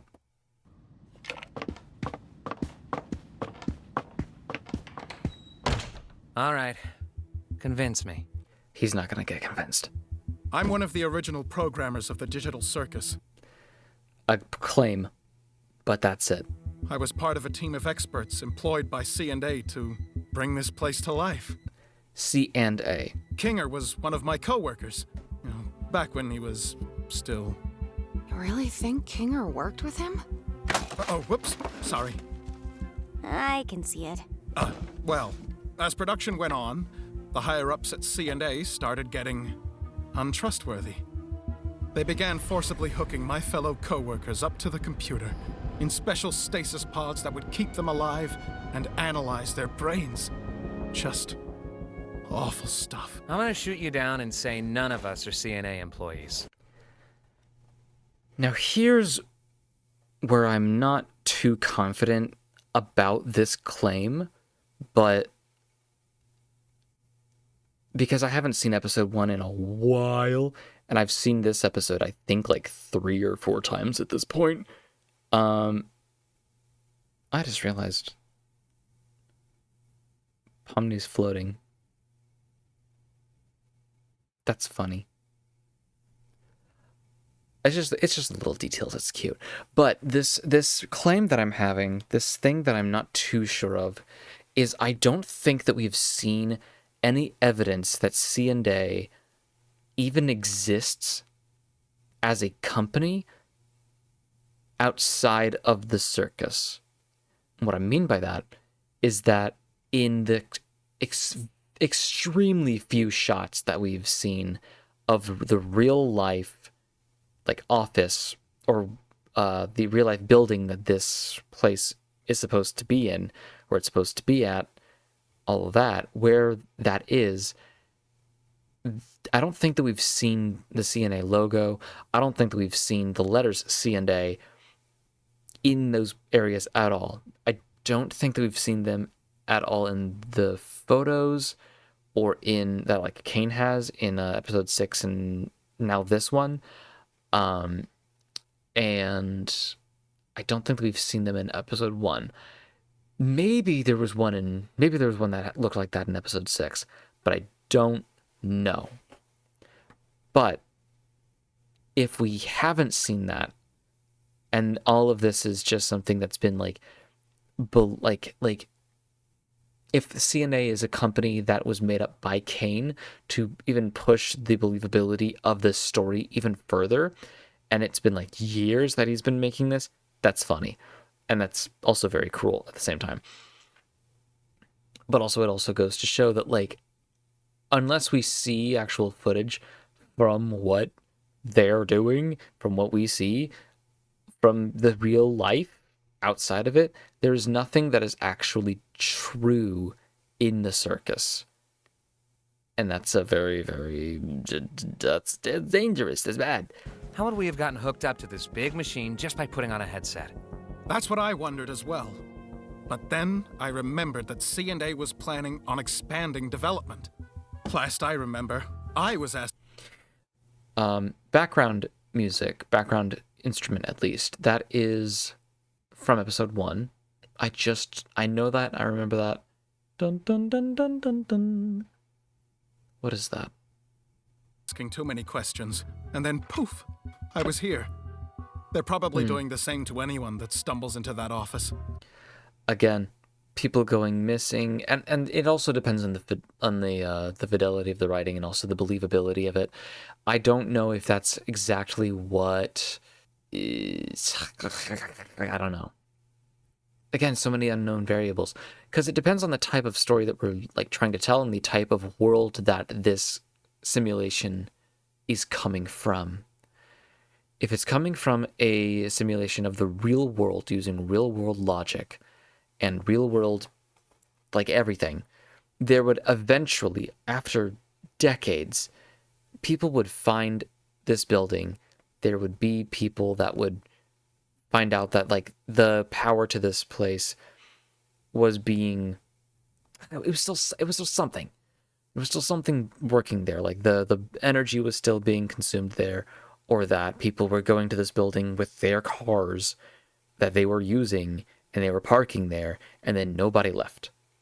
Or if they did leave, the word eventually would spread. There was like a crazy little like program that was still being run by a computer in this old abandoned building, and that if it's like an old VR game, and if it's Soma theory, if Soma theory is real, that like there would be a lot more people in the circus, I would think, because you'd be like, hey, check this out, put your thing on, look at this, you can make a little character. Oh, look at that, you're falling into this now. Wow, that's funny. All right, let's try the other person. Hey, let's create a character. A new person puts that there.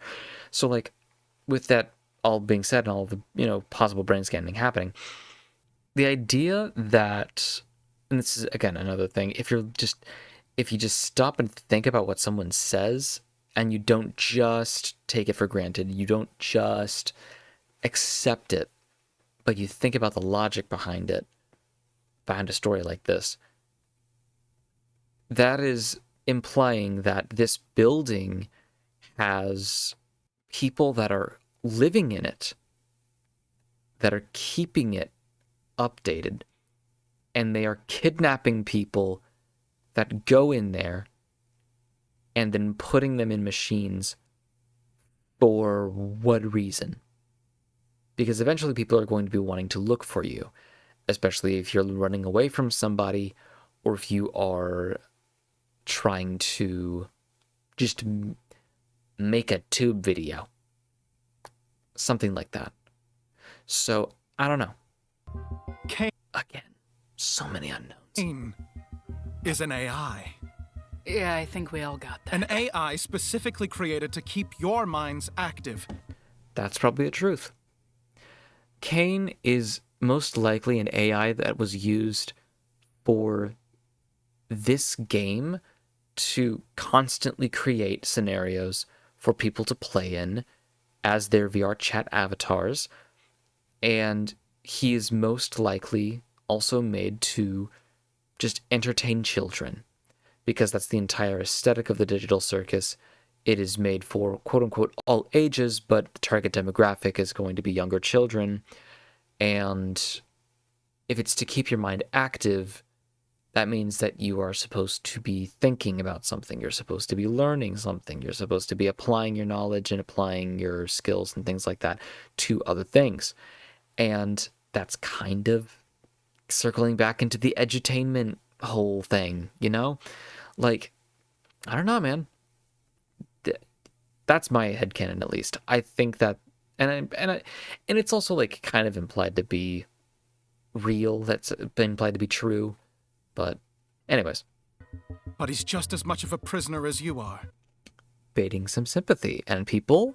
One that, won't be able to leave with us. Just get to the meat and tell us exactly how we're gonna leave if we're all hooked up to stasis pods. No one gives a fuck. Nobody gives a fuck. Yes, of course.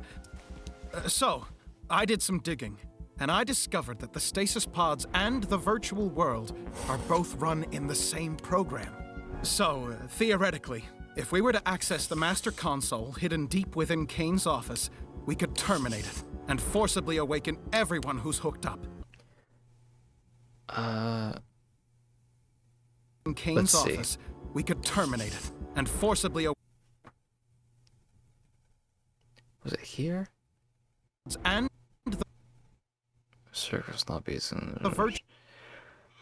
And like also having these kinds of blueprints around that probably Kane drew also adds just to the meat of the I'll say it's this what's it called? Adding to the meat of the observation that Kane is very, very smart. And it's scary that he's smart.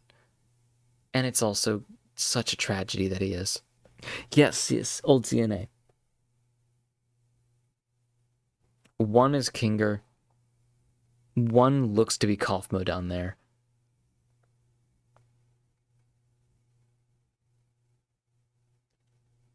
I don't know if anyone else has been able to see the other ones, but that's that. So if it's it would be so sad to see. I mean, I guess it's also like kind of confirmed maybe halfway. It doesn't look like the character's looking at these plans too hard. And also I don't see where, well no, it would make sense actually if he was supposedly an old CNA employee. Oh yeah, a B. This also just is another hint that this was all a machination from Kane. He just couldn't help himself but draw a little B.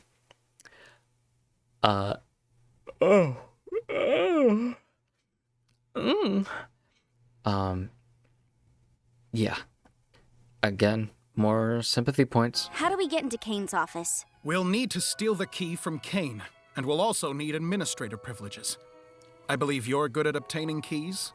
Okay. First off, hold on. Administrator privileges. I believe you're good at obtaining keys? Bombastic. Bombastic side-eye. Okay. You know what's gonna happen when we do all this? Kane's gonna pop out and say, "Congratulations on beating the Escape the Circus adventure," and everything's gonna go back to the way it always was. Because nothing can ever get better. Supposedly. I've been watching you. And it's just deflection. Instant. All of you. Every trial. I don't think he made that face or that pose whenever they were holding their breath. Every moment of joy. Every... Her hand is not glitched. Abstraction. Fire hydrant. Why is that? I wish I could have come Kaufmo's funeral. to you sooner, but I didn't want to potentially ruin our only chance at escape by telling you before I knew exactly how we were gonna do it. I'm not a creation of Cain. And I think the reason why they can lie so easily is because it is in service of an adventure. I know this all sounds crazy, but if you're as much as the Actually. rest of you,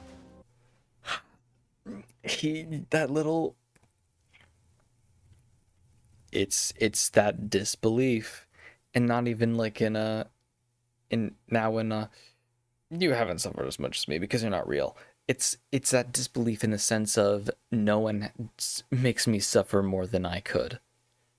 I suffer at my own hand far more than you ever could have from someone else's.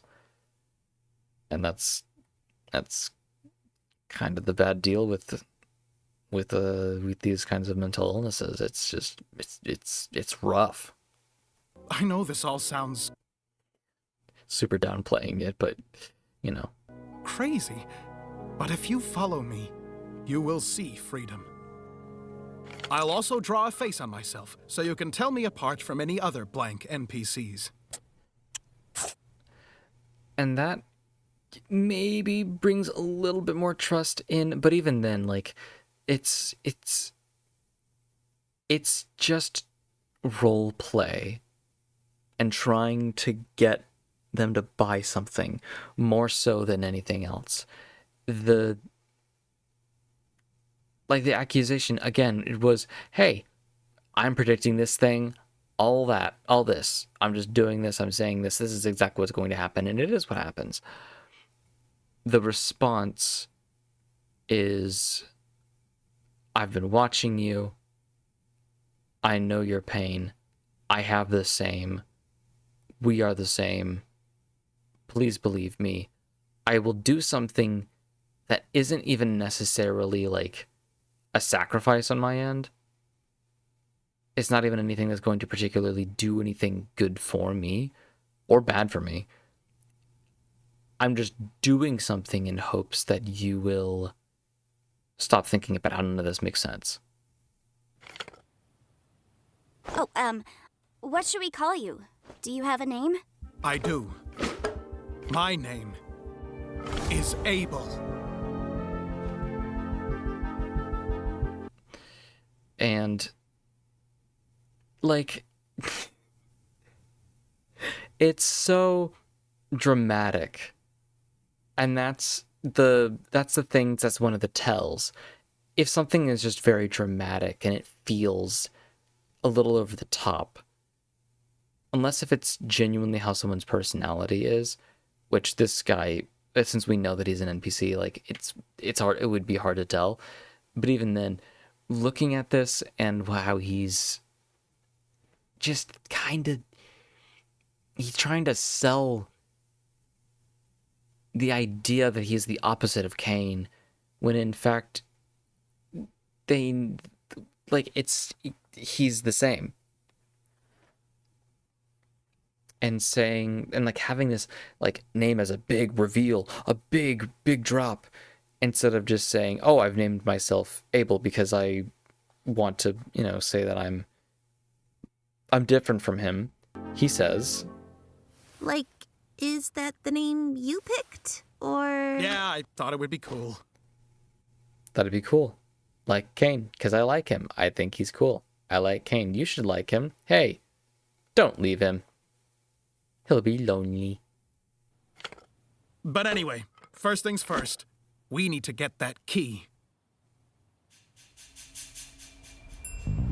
In order to get the key, you're going to need to isolate Cain. Try getting him alone. Someplace where he'll feel comfortable confiding in you. Hey, Cain, you around? Hey, Jax. I didn't know you could ask if I was around like that. Good job. Now, this is something that's going to be a little bit more technical, but listen to this again. Around? Hey, Jax. I didn't know you could ask if I was around like that. I've said it before. I will say it again. Alex Rashan, he is so good. Everyone in this voice cast is so good because not only are they making these characters sound believable as characters and as people, but they are also doing so while maintaining a very, very high and very, very like professional level, because they are professionals. But it's something that like I think a lot of people don't necessarily notice, even though that like they subconsciously do pick it up. They are speaking so clearly and so precisely. You can hear, because in normal conversation, whenever you say like the word that, you don't use the t at the end of that.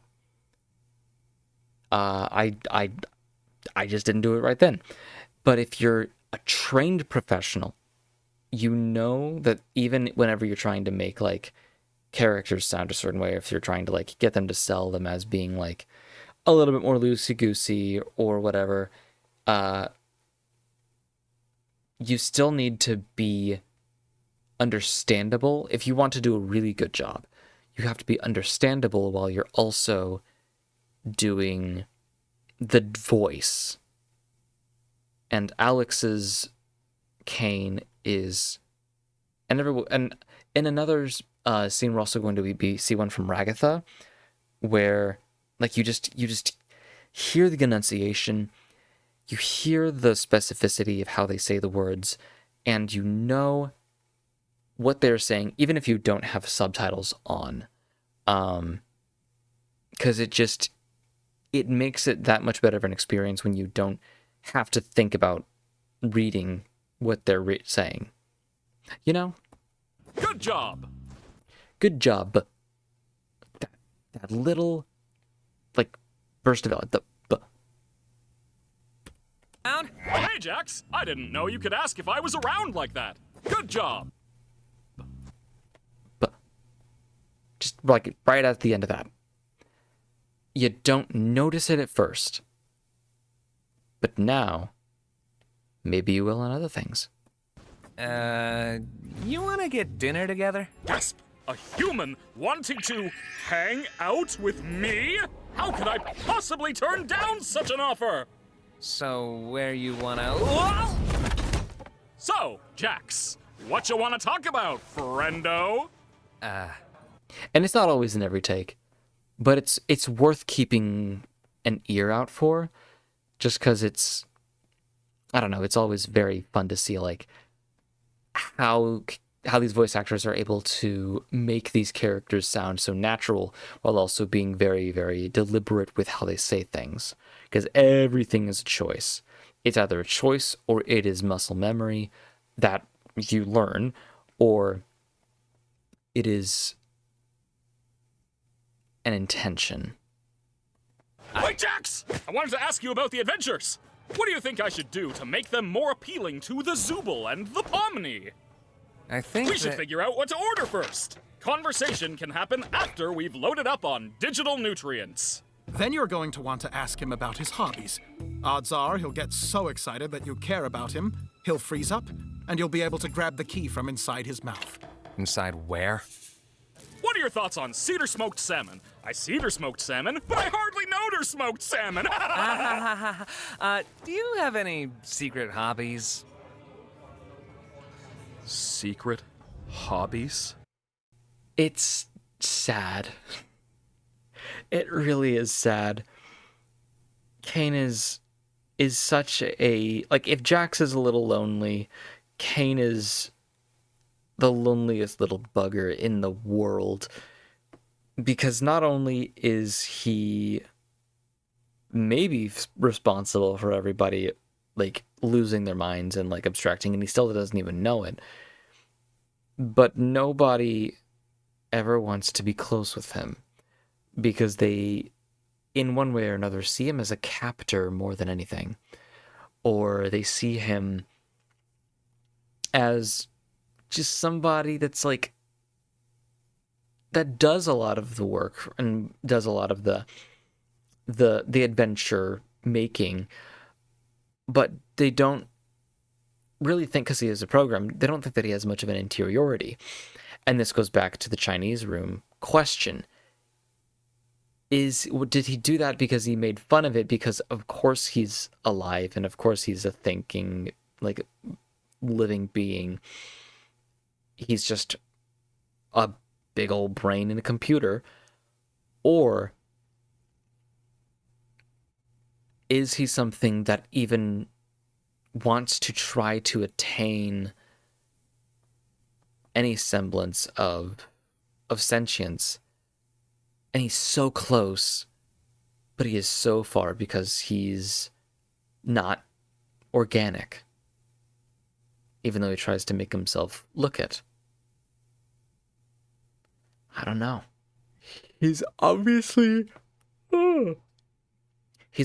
got a desire to feel like he's necessary, to feel like people like him and the things that he does and makes.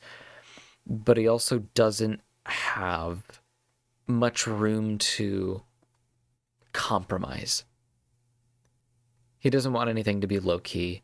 He doesn't want anything to be calm. He needs things to be always 100% all the time.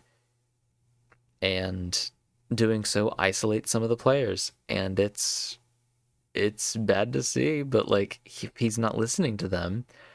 It's either because his programming won't let him, or maybe it's just simply because Zubal's like, forget it. You don't care about me. You don't care about nothing than this. And because he is supposed to be a program subservient to humanity and to just humans in general that play the game that he's running in, he has no choice but to forget all the things that people have told him. Or the preference, because there is a preference that they have consistently told him. At least certain people have. Yeah, like things you do on your own that you'd be interested in talking about. Why? What a hard angle. What a hard shot. I didn't think a human would ever want to ask me about my... This is the most phantasmical moment of my...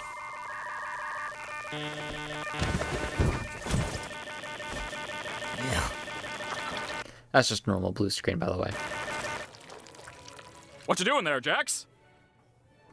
Have I ever told you how it's my dream to get eaten by you? Oh.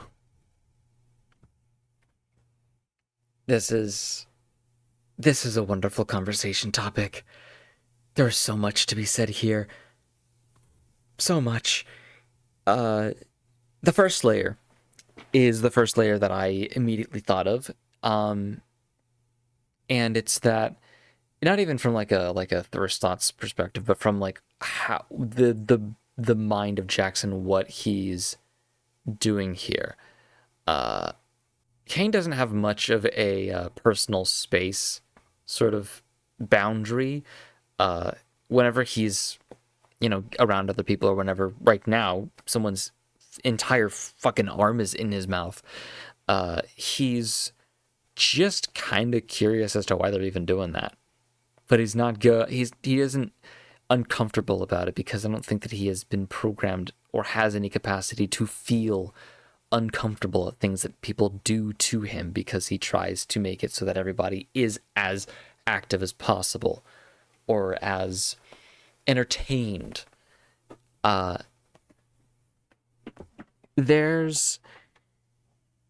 the first thing, right? The second thing is Jax is saying that because you can't really see it if you're looking into his mouth. You don't see his tongue until he's like saying the little sound. You don't see any of the photographs or anything else that he keeps in his jaws until he just pulls them out. They're invisible, maybe, or maybe they're just deeper inside of Kane. And because he wants this, like, Jax does want this to go well, but he's also not holding out any hope. But if he's gonna do something, he's not gonna be useless. Especially since he already like said that he was going to do it. At least I think that's kind of how he operates. And so immediately my first thought was that this is just something that he's saying so that he can get inside of Kane, so that he can find the thing that he's trying to find. And that's it. Because he'll do it, but only if it's funny. Second thought is he is secretly into Vor, and he wants to know what it feels like. I'm sure that he's probably felt that at some point if he is into Vor, but like to do so for somebody that is way above your power level, or do that with, or to do that, to do Vor, yeah, with somebody, or have it be done to you, regardless of somebody that is that much more powerful than you, that's power dynamics. I mean, Vor is already just power dynamics, just distilled into one fetish. There's many others that do that, but you know, you get the choice, you get the idea. That is, it's something. Super fucking funny scene, though. That's a weird thing to say and want. And you would think that that was said with any amount of judgment, but I don't think that Kane really has the capacity to also feel judgment for other people. It's just something he hasn't ever had a thought of anyone else doing before in his life. And he doesn't see that as normal. So it's weird. Maybe. Or maybe he is kink shaming. I don't know.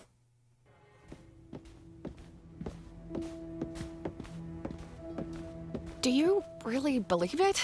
I mean, everything he says? I just want to know what Kinger thinks of all this. Yeah. I was thinking the same thing. How much do you know about Kinger? Huh?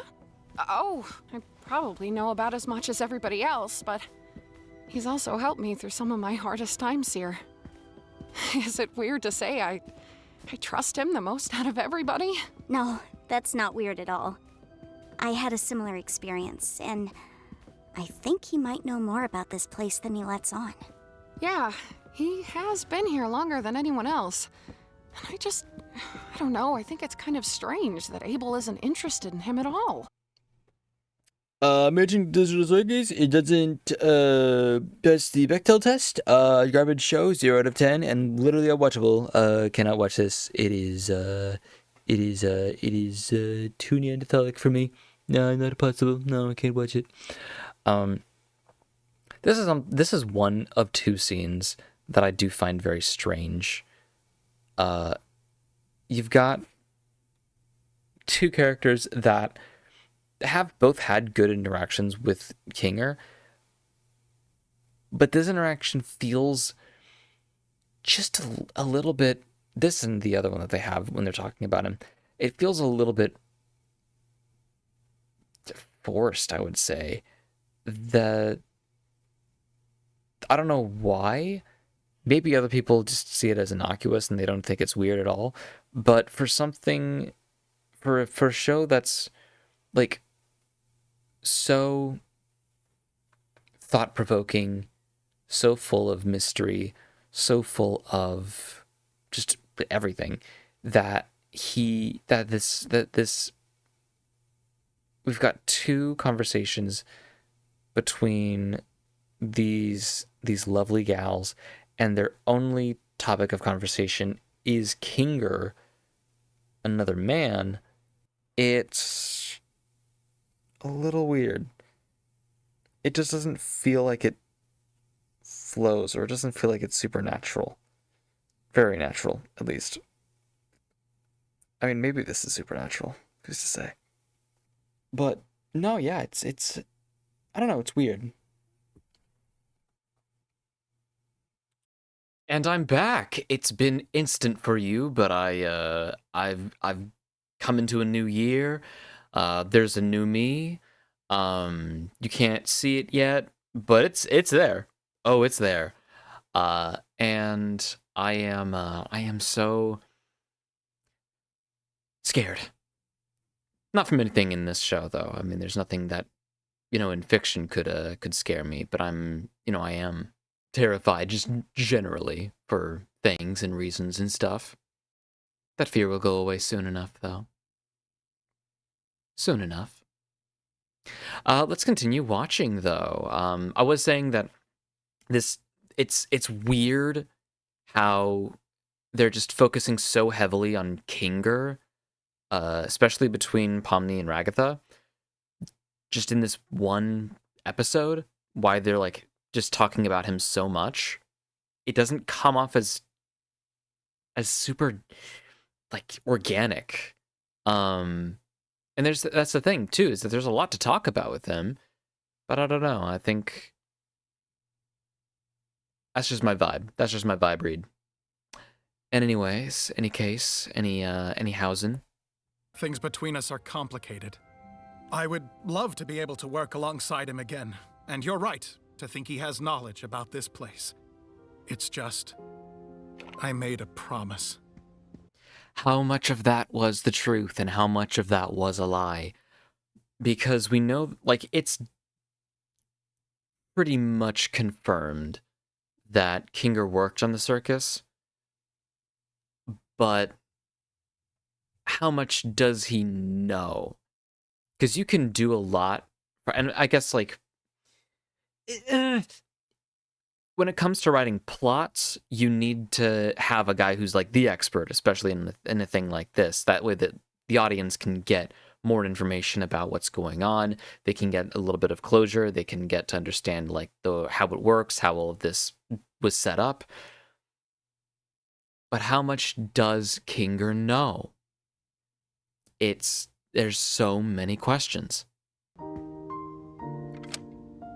What's going to happen to the people in the cellar? Like Kofmo and Ribbit? I don't know.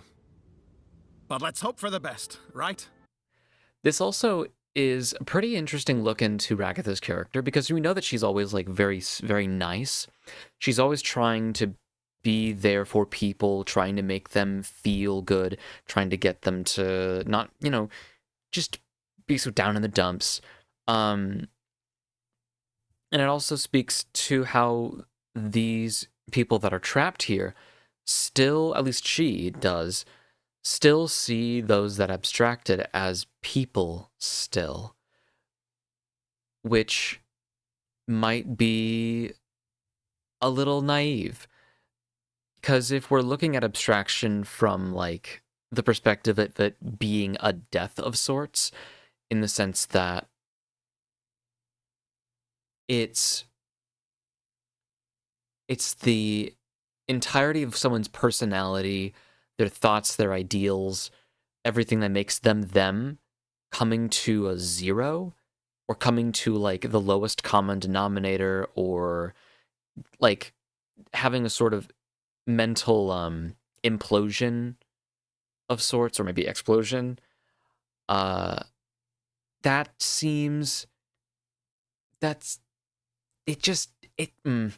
don't know. I just don't know. It doesn't seem like they're there anymore.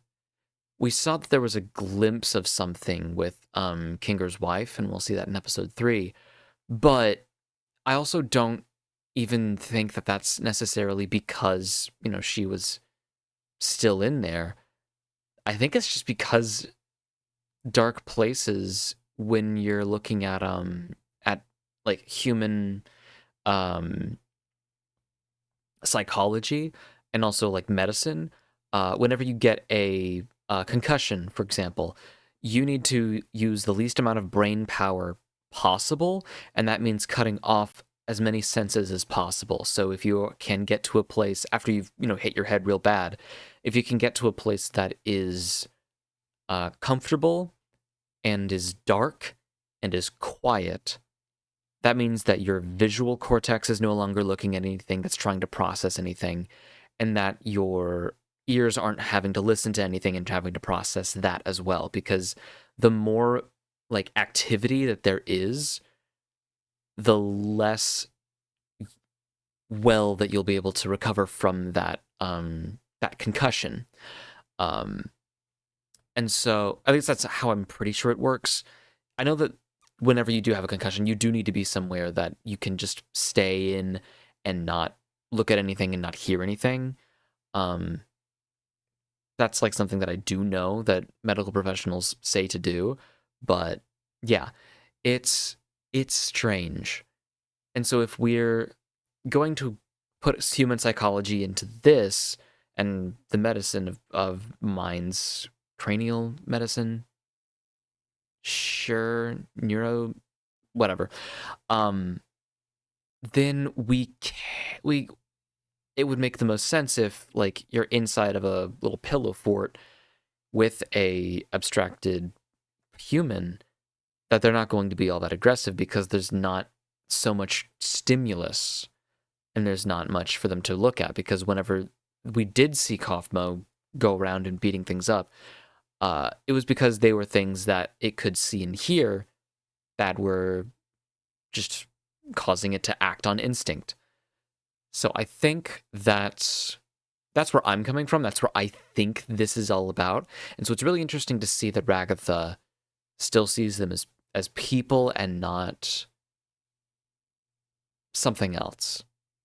Not to say that they aren't, but you know. And here we are, the Administrator Zone.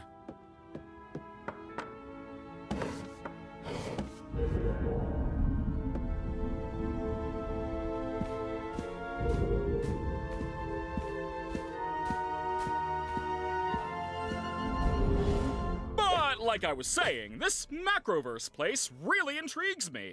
And these photos are all I have of the location. I'm obsessed with them. I just wish I had more info on the location so I could accurately recreate it. Too bad they cut me off, right? Interesting to say that too. There's a lot of falsehoods and a lot of truths being told in this episode, specifically by Cain and by Abel. And this is one of the truths, I believe. He's got these photos that he's been looking at with no one else observing him. And the only reality that he has ever known is the circus. It is the domain that he has all, like, control over. And so to not know of the outer universe and still long to see more of it, to know more of it, that's something that he definitely has as a real desire. Maybe even to visit it. It's implied that he really does want to. I just don't see that as very possible. And saying here, too bad they cut me off, that also gives a bit of an implication. It's an implied sense that people at C&A, which before I think I said that I didn't think that C&A was a real company, the images of what we've seen so far do show that C&A was a real place, and that the logo at least is there in, like, the outer world, the real world. What's interesting is that there had to be someone who intentionally cut him off from the rest of the world, from the rest of the company, from the rest of the internet, from any part of the internet. To cut him off from where exactly? The rest of the servers that were, there, the rest of the network in the company, just more questions. But this does seem to be a real truth that he's sort of expressing to us. And I feel a lot of the things that he's also expressing here are very truthful in his emotions. This just all under a guise that's a plan to, trick people. But for fun. It's just for fun. Cain would never do anything malicious, and he wouldn't. But the thing is that his idea of fun and play is something that a lot of these guys are going to get very sad or very mad at. So, yeesh. right? Yeah, what a shame. So, what's your takeaway from all this? What? What's your takeaway from all this? Is it that I'm actually a cool guy with cool hobbies and not that much different from you beautiful humans? He wants love. He wants love so badly. He needs approval. And he needs validation and love. And it is a shame that no one cares about him. Because looking at this from an entertainment standpoint, Kane is an amazing character. I love him. Looking at it from if I was there, I have a lot of room for, you know, tolerating people. It's very difficult for me to get annoyed at people, especially for like their own personalities and things like that. I can get a little, like, this guy, bleh. But I don't necessarily get, I guess the word I'm looking for is like, not hostile and not hateful, but resentful of people for who they are and how they act. But with Kane, if you're going to be stuck there and you don't have any option to leave, it would be kind of difficult to just be around him for more than a small period of time. And that's just because of who he is as a person. He is extremely loud. He is very easily overstimulating for a lot of people.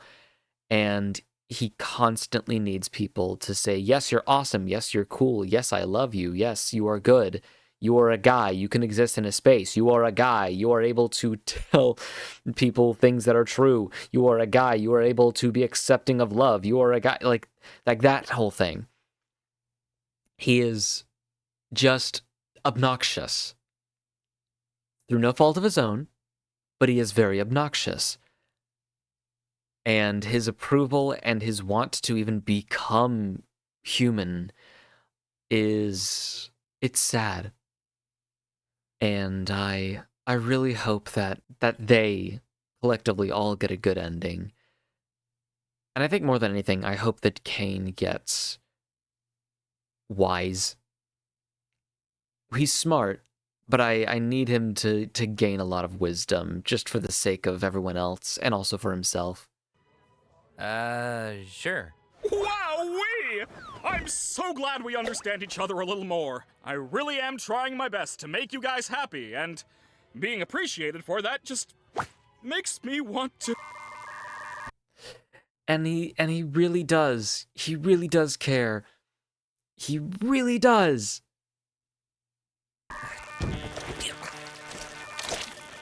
Celebrate by giving you guys anything you ask for. How's that sound? Sounds good. This was a nice dinner and everything, but could I go back to the circus? The gals and I were gonna do something which may or may not be a surprise for a special certain ringmaster we want to show our appreciation for. Also, something that I just realized when watching this scene, the entirety of the scene is only from this perspective, when you're looking at Jax from one angle, Kane at another angle, or them both dead on, but we don't see anything on the other side of them. We don't see anything from Kane's left side. We don't see anything from Jax's right side, which makes me wonder what this scene even looks like outside of this, in like for the animators and like the scene directors and things like that. Like, what is it? Just a bunch of like cameras, or is it anything else? I don't know. Interesting. Gasp! Say no more! Now, let's look at this. It does very much look just like a regular, very, very bland 90s style office in a building in the very end. That's not a window. She could zoom in on YouTube. Blah. But that's the CNA logo on the right there. Just right there. There's copy, like down there for, copy paper, just a file and stuff and whatever. And this is also something interesting to think about. The C&A office in the show from these pictures still does look 3D generated. And those must be drawers. And this could either mean, because like later in the episode we'll see that like it's what do you there's those flashbacks with Jax, and that is real footage from real life. But these things being renders is interesting from a direction standpoint, because does this even mean that like these are even real? Is this something that Kane himself is just hallucinating?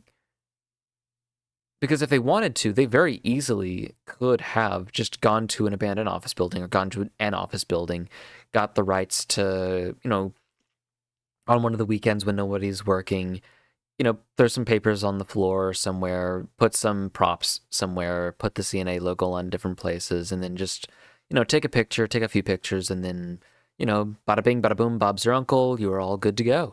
But I don't know if this is a choice on Gooseworks' end to just make things a little bit easier and say, hey, you don't need to go anywhere, you don't need to do anything, just, make a office space and then take a picture of it in like Blender or whatever. Or if this means that nothing is real, that there's no reality even outside of the circus. Is this going to be some like M. Night Shyamalan shit where we learn that the digital circus is like a planet that's hallucinating reality itself, and that it keeps making all these different people that have these pre-made backstories that even the main AI doesn't know anything about because it's trying to constantly try to entertain itself or something. Like, it could get weird, and that would be great, but we don't know. And I also don't think that's the case. That would be really strange, but it's a fun little thought, right? But it still begs the question, why are some things actually real footage, and why are other things, like this, computer generated?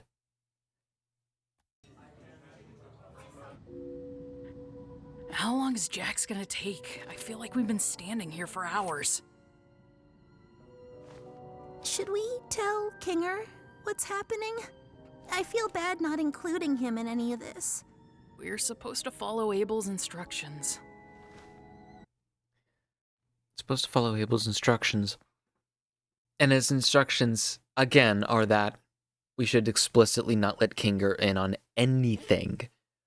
Because, again, if he knew about the plan, then he would completely royal, like, he would not royal anything. Well, he would. Fuck. Freudian slip, man. He wouldn't, he would ruin it. He would ruin the whole adventure. But, I don't know. It probably couldn't hurt to at least give him a warning, though, just to get him into the right headspace. Yeah, Zubul seems to be more of the rebellious type. So why wouldn't they? Earlier. Not for people anyone may be thinking, oh, that's it's not that deep, man. Come on, like, let's be serious here. It's not that deep. With this shovel that I have in my hand, anything can be as deep as I want it to be. And nothing can fucking stop me. Anyway. Oh my god. Fantastic bit. Oh, hi, Gangle. Hi, Zubul. You startled me. So, we may have discovered something you'll want to hear about. It's We found a way to leave the circus. We're currently preparing everything, but we need to keep it quiet so Kane doesn't stop us. Yeah, what she said. Huh? Leave the circus? How would you... No, that doesn't make sense. We met up with Abel. He says he was one of the original programmers, and he knows how to shut off the game and free us. Who? Because he would ruin it. Also, again, Jax has a tail. Why? What does it mean? What does it mean?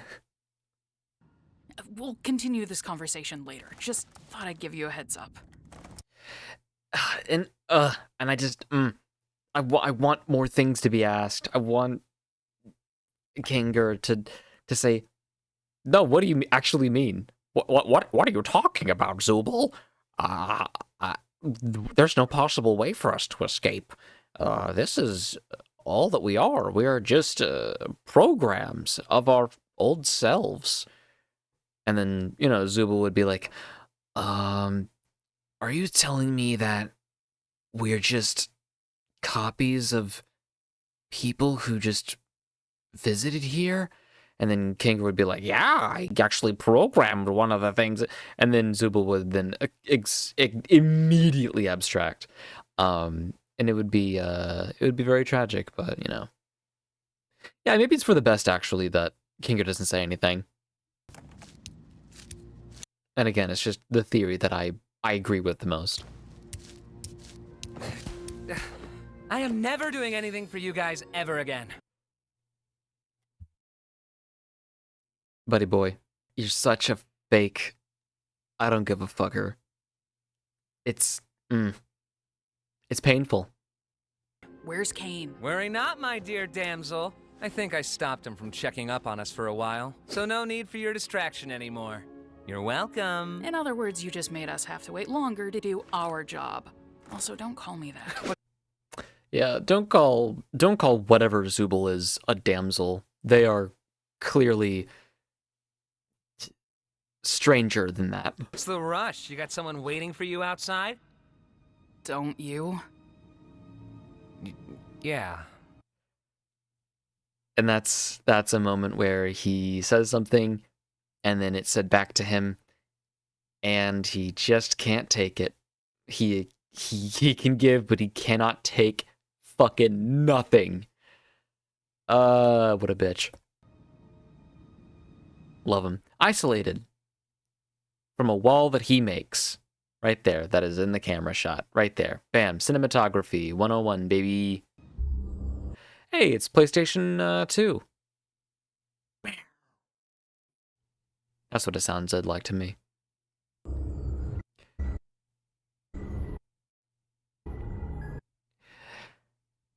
And see, this just seems kind of like a Kane-themed pseudo-maze. Not even a maze, really. It's like a pathway of, like, mild peril. What's interesting, actually, is that the liquid around here looks kind of like the vomit that, what's-her-face had. Omni had in episode 1. Maybe this is where Bubble just drinks and drinks and drinks. Funny. So, how many administrator passes should I get? 6. Yeah, 6. Are you sure? Giving Kinger access to the main console could be dangerous, considering his mental state. I mean, also, like, the place that they are at right now, it doesn't even seem like anything that should be secured. There isn't any real security. They walked through a wall and then they came into this place. It's just another one of those many hints that all of this was a fabrication. Because there's no security here. You just kind of walk on a path and then you get to the thing. Bam, easy. Will it be dark in there? I suppose it will be somewhat dim, but... Then yes. I want us all to have one. All right. If you say so. The dark. I think I get it now. Whatever happens, I'm going to put my trust in Kinger. He's got a lot of wisdom buried in there, doesn't he? Yeah. And again, it's just another one of those why they're talking about him so much. And I'm pretty sure that means that like next episode he's going to die. But I don't know. Yeah, I still just don't it still just doesn't feel natural to me. I'm sorry. He does. Yeah, when he uses it responsibly. But that's interesting. That's real interesting. Because this could either be just hey, I'm going to make this guy, and I'm going to have him have like a bit of a chip on his shoulder, and he's going to have like a complicated past with Abel, and so he's going to be, a little bit jealous of him, maybe a little bit, maybe he's going to like really respect him, but he's also going to have a bunch of these different conflicting emotions, but at the same time, he's going to feel, like he kind of messed up something or whatever. It's either that Kane did, or Kane's got something against Kinger. And I think if we're going to have any like concrete idea as to why, maybe it's because Kinger locked him, like cut him off, was the one that cut him off, as we, established earlier. Someone did that. Some people person at CNA cut off Kane from somewhere. So what's all this? Maybe that's it. Maybe it was kind of a noble sacrifice. There was like things going wrong, and he had to, put on the headset and get in there, personally, and using his like administrator access or whatever, and then do something from the inside to make sure that like Kane didn't take over the world or something. I don't know. But it's just another one of those mysteries. What? It's nothing. Let's go find the others. Hey, don't keep information from us if you know something. What happened between you and Kinger? I do like that. I do like that, at least in this moment. They had something that was like, oh, I'm not going to say something, but there's something to get you to think that maybe there's something going on. And they had one of the characters say, hey, actually, I'm going to follow up on that. What do you mean? It'll be clear soon enough. But then they do that. And it's like, come on, man. Give us something. Or at least that's what my reaction would be if Abel was a real person. But this further just drives home the fact that this is an adventure and that it's not real. And so these aren't any real interactions.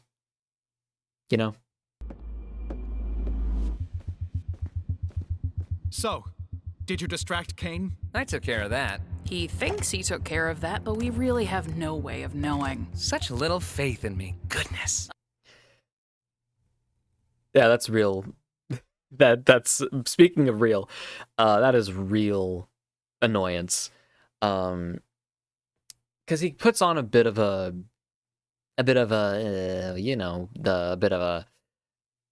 motherfucking mask performance himself. But he's like, hey, like I can do things right. Come on, man.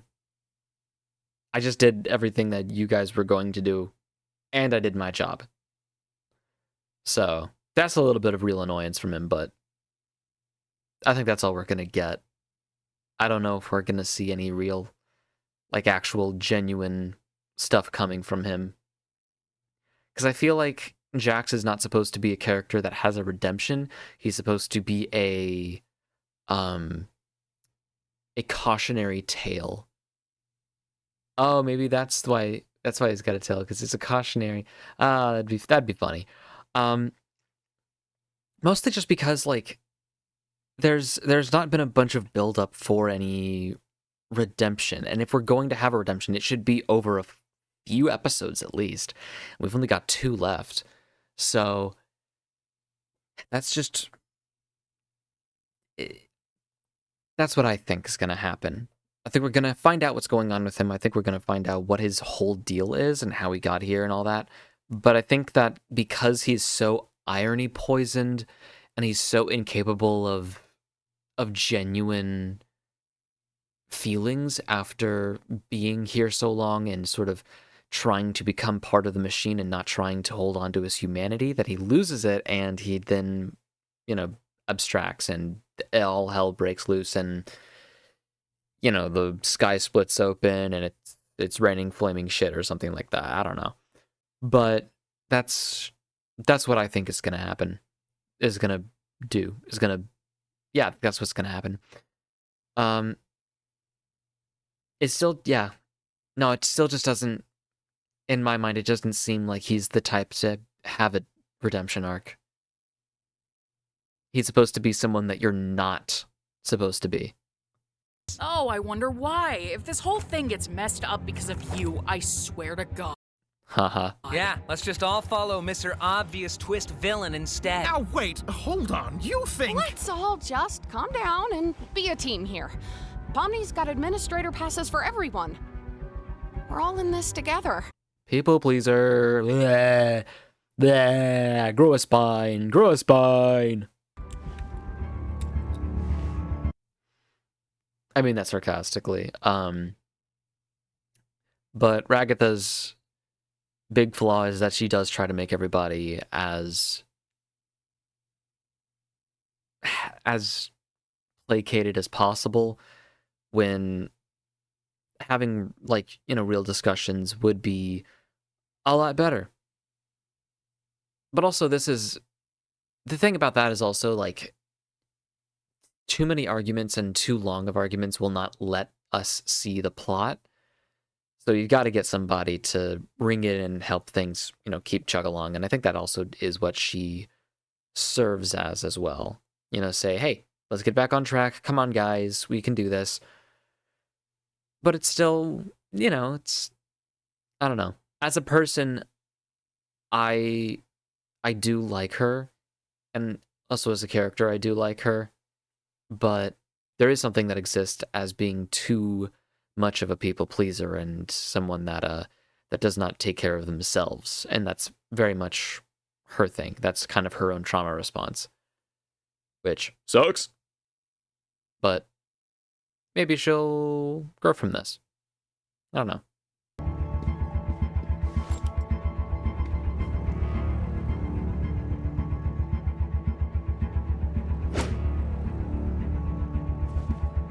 And that kind of behavior is also something that somebody who very frequently hurts people because they don't want to be close to someone else does.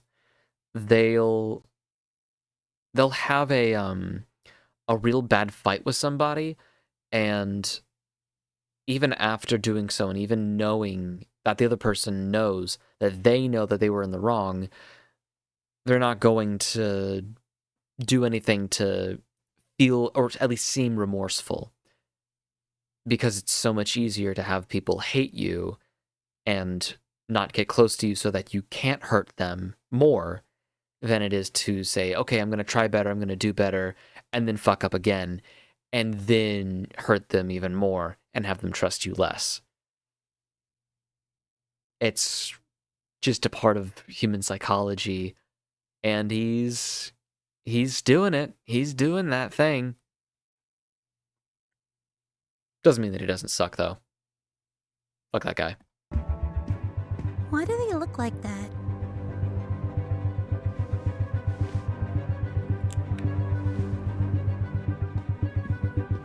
Wait, Pomni. Huh? Did you say something? He could have told them. Rah! Oh well. We're going to have to trust that whatever Jax did will keep him distracted. I don't know how long we'll be able to hold these without Kane knowing. So, it's time. Let's go.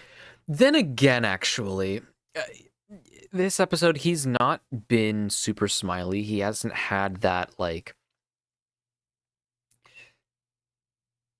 I want to say that performance, not even like the mask, but like the... whatever it is that I want to call it. Maybe I'm just mixing up on my words here. But he hasn't been that character that he's trying to let everyone think that he is. He's been much more normal in however way a Jax could be normal. Yeah. He's not necessarily trying to hide his emotions this episode. And he's not trying to be so fake. Which maybe that is a redemption of sorts. Maybe that is part of his redemption arc, but I don't know.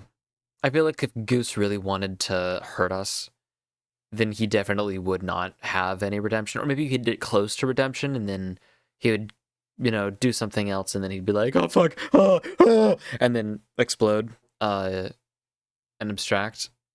And then all of whatever would happen. But yeah, I don't know. Go to Kane's office. Kane always did have trouble with cube collisions, for some reason. All right, just how we went over it. He's also just kind of looking away from everyone. Because I think maybe he just doesn't want to leave.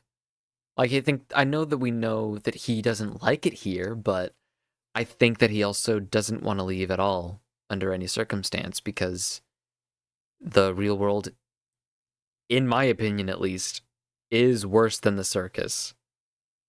It might be a kind of hell there in a sense, maybe, because you can't really die, but if you break your mind and you abstract and you become a monster and then, like, you start wrecking house and then you get thrown into a cellar for the rest of eternity, or at least as long as the computer's on. But with how everything is in the real world, it's like I'd rather, me personally, if I had a choice, I'd rather be in there. But these people didn't have a choice, and so that probably it very much means that they'd rather leave than stay. Except probably Jax. You first. Me? Why me? Jax, everything's gonna be okay. Fine. I like that. Be okay. He's thinking, he's looking, he doesn't want to be... He doesn't want to look like a coward, he doesn't want to look like a weak. And so for him, he's got to, do the masculine thing and take some charge. Be the first to go in. And also, he's given some reassurance. So, why not? Fine. Ball me up.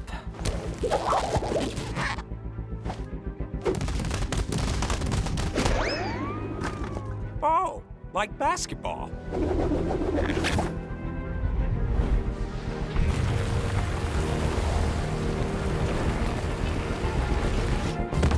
That's fun.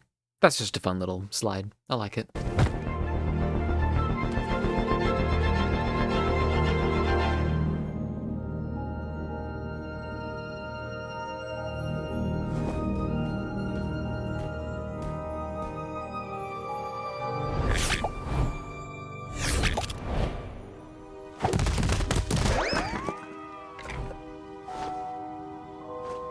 I want Kinger to go before me. No, yeah, that makes sense. Now, Poppy, don't feel like I need to go before you just because I have the right of way in a four-way uncontrolled intersection. Just trust me. You want to get somewhere dark? You can say that again. I was really hoping that in this episode they would just have her say, you want to go somewhere dark? But, yeah.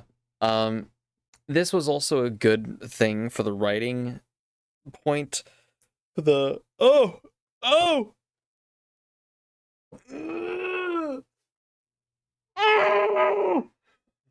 yeah. All right. For the writing portion of this, it is something that in a lot of media, you'd have the main characters like go forth and go through and then, go to a place. And then the guy that would betray everyone else gets left behind with like a character that everybody loves, and isn't, particularly capable of defending themselves. Unless if he has a gun, of course. He is cracked with a gun. But that's whenever, he would eventually assassinate him, and then, oh my god, you betrayed us, fuck. And so that's a good thing for Pomni to do. I've said this before to other people, but not on here. But Pomni is a fucking amazing protagonist. She is so good. So good, because she makes so many smart moves, and she still does have like a personality of her own. But she also works really, really well as a self-insert for the audience to sort of project themselves upon. She really is great.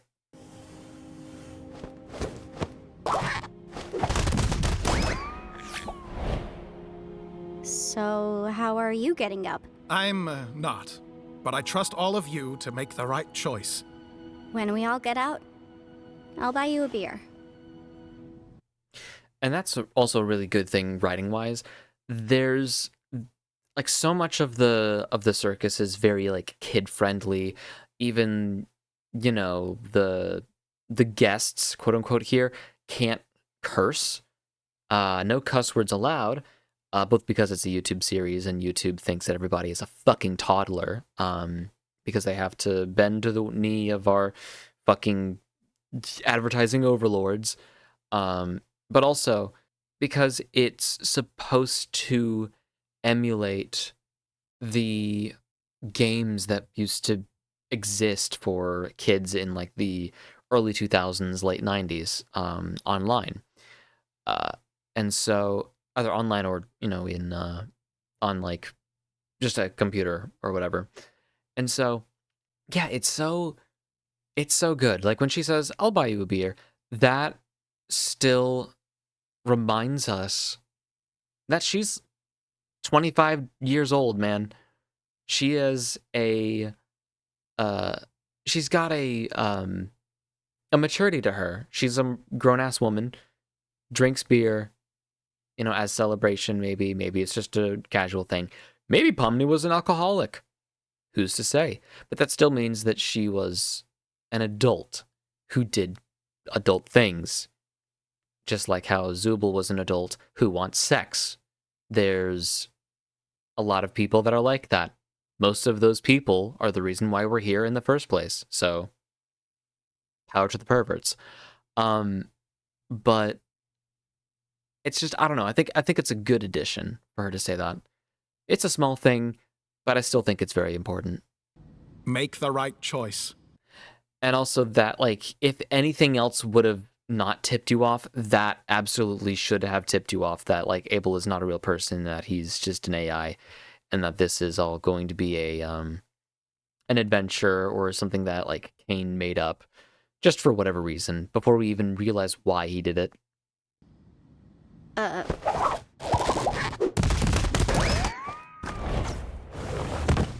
Whew. I was getting kind of worried something was happening down there. And that also, because Pomni's got a fucking brain in her head, that's sowing some seeds of doubt now. Because everything else she hasn't seen as much of a red flag as we have, because we are the observers of this story. But now, she's like, wait a second, should we be doing this? What do we know, actually? Time for me to serve my purpose, I guess.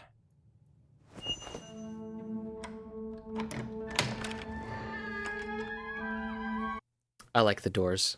I do like the doors a lot. They open in such just a wonky way. It's great. Also, red and blue motifs are just something that's always there. It's very, very. It's just very there. Also, this is just a great shot in general. I like it.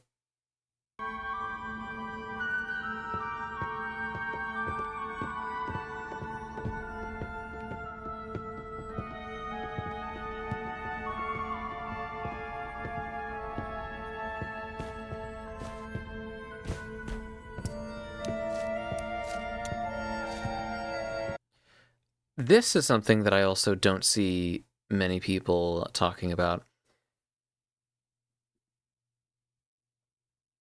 Like this, at least to me, looks like a real ass parking lot. What, huh? What even, like what? I don't know. It seems weird to have that there. Is this a camera to the outside world? Like, what are we doing?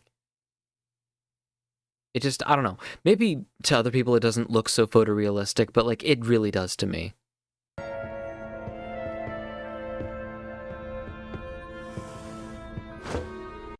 Crappy fish. Funny. That's a gloink, that's a mannequin, that's a gummy elephant. These are bones. These are bones. This is bones.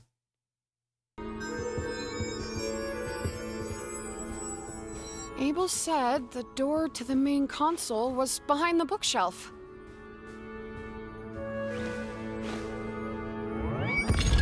Actually, that's interesting. I didn't really notice.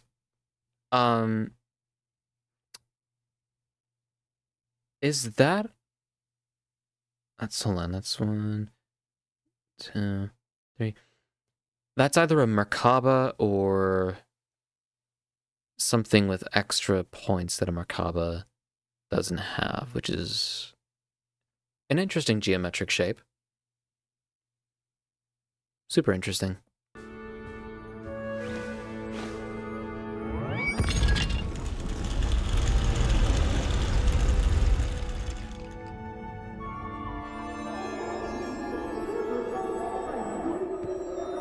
Hey, you alright? I'm great. Lying. Yeah. He's lying. He lies. He lies. He's doing terribly. He doesn't want to leave. Because he's either selfish, or... Yeah, no, I think he's just selfish.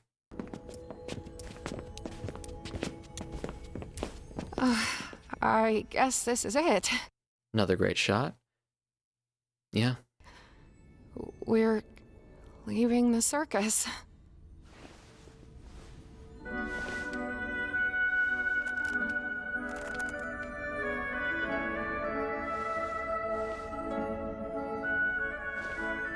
I will not join you because I don't deserve your friendship. I will not join you because I do not deserve your forgiveness. That's just the thoughts that he has constantly. Your companionship is something that I'm too irredeemable for, and I will continue to be this way because it gives me comfort knowing that I can be safe and away from people and not know them.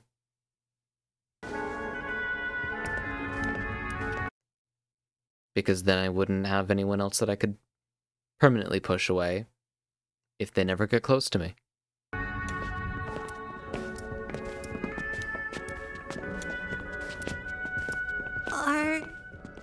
Are we still gonna be friends when we're out there?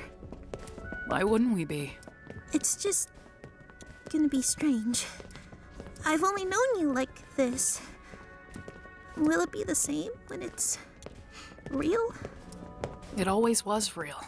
Everything we felt, everything we've done, everything we are. It'll never leave us. And I wouldn't have it any other way. Thank you. And that is a feeling that is so real if you've made a lot of internet friends, if you've ever had any like online relationships, like romantic ones or sexual ones. If there's someone that you know and that you care about and that you've only really kind of known through the internet sphere, from, you know, them as their avatar, from them as their persona or their fursona, there's a real, like, there's kind of always that fear that, like, you aren't sure if they're ever going to actually like you, that's the real you. Because in general, online interactions they do kind of have a filter from them. They're through the filter of performance. You can always choose which words to say through text. You can always think about what the words that you want to say are whenever you're, you know, playing up whatever personality that you'd like to be on the internet. Who you are on the internet isn't always who you are in real life. And even then, if you try to be yourself on the internet, you're still not going to be the whole you on there. Other people are not going to see what you do in your day-to-day. It's only whenever you have your time off and whenever you have free time. That's what people are going to see. They're going to see you generally as a more relaxed person. Generally when you're not, you know, at your job, or when you're not at school, or when you're not doing things that require your attention in real life. And so gaining any kind of affection for somebody online is, and through like anonymity, is kind of scary, because you don't know if they're going to love you the same offline as they are online. I know that I myself am not this whenever I'm not in whenever I'm in real life. Even now, I'm not even trying to play a character, but I am playing a caricature of me. I'm still Guggy, and this is still like a very, like, you know, earnest version of myself, but it is not the full me. And I don't know if anyone could really ever see the full me, or if anyone can see the full of any other person. Unless if they, like, stream their life 24/7. And only if that, like, stream never ended until they died. And it would have to be everything that they did. I think that would be the only way that you would see, like, a real person online. Because everything else is just things that we want other people to see in us. But this is a very, very, very sweet look at that. And it's kind of also made all the more, like, sad and like slightly infuriating by the sense that we kind of now don't know if Gangle and Zubal's relationship is as organic as it was, or as it is. Because there's temporary modifiers that, as he says, temporary quote-unquote modifiers that Kane can implement. Some of those have got to be emotional, right? I don't know, dude. For always being there when I need it.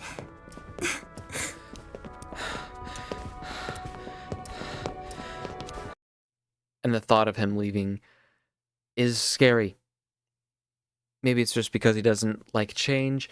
Maybe any kind of consequence that he would have in the real world is just something that he couldn't cope with, but it's still something that he's kind of now growing more and more allergic to, the idea of leaving.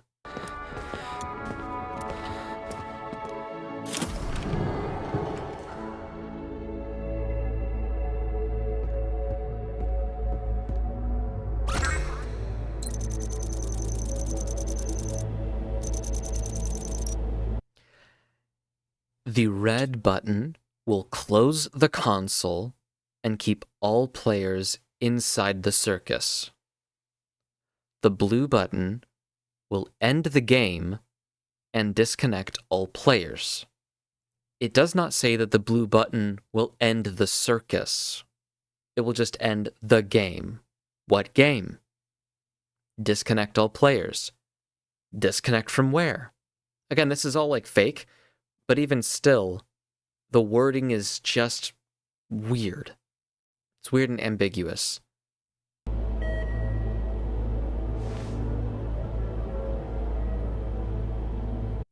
Red pill or blue pill, Pomni?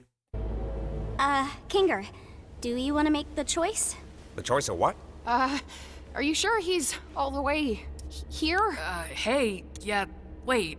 Don't we all want to press leave? Why leave it up to him? What if there's something we don't know? Maybe we should give it a little more time? Oh, yeah. I love pressing buttons. You, want me to press one of those too? I don't know. Am I missing something? We all want. He looks sick. Like he both looks like he's on the verge of a panic attack, but also like the eyes are just so like jaundice yellow. It's just disgusting. Oh, I love it. Also, why is she making that face? To leave, right? Pomni? Yeah, we do. It's just, what if it's a trick or something? Why would there be a trick console in Kane's office? Like, no matter what we press, Kane's gonna know we were here. We should push it. Hold on. Let's just wait a second and go over everything we know, and maybe we can vote on it or something?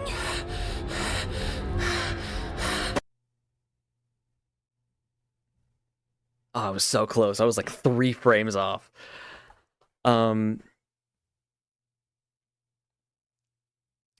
Yeah, so just American neighborhood at night. Walking, it looks like.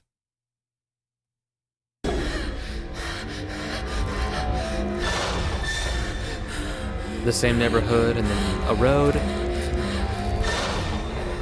A more road. And this is also something too. When you're like going through something super stressful and like really like mind-breaking, the choices that you make also aren't necessarily the choices that you would want to make. There's so many mental illnesses that cause people to like say certain things, act certain ways for things that they didn't even want to do or say. Like there's just as a really quick one to throw out there, Tourette's. Most people with Tourette's would rather not say, stupid motherfucker, fuck you, suck your mom, things like that. Just for no reason. But because it's an illness, and because it's something that they don't have any control over, well, they do have control over it, quote unquote, but it's extremely unhealthy to not let them say those things, and they also don't mean them at all. But the thing is, they still say them. Is that like it? I guess what I'm trying to get to is under a lot of duress, under a lot of under a lot of stress, and when going through a breakdown, people tend to do things that are very regrettable. So, if you ever wanted to sow doubt on Jax's character, maybe he did want to leave.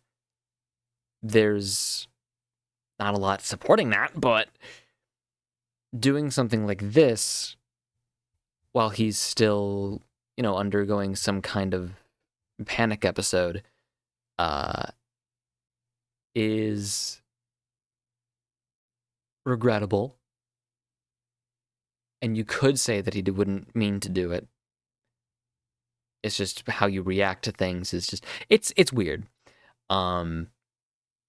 Even still, I personally don't think that he did this on accident. I do think that he got a lot of pressure built up on him, and he's like, no, I can't let us leave. I can't let it happen. I can't go outside. I can't do it. I can't do it. I can't get out. So he has to, stop everything. But if you ever wanted to try to make the most reached, excuse possible for him, this is how you would do that.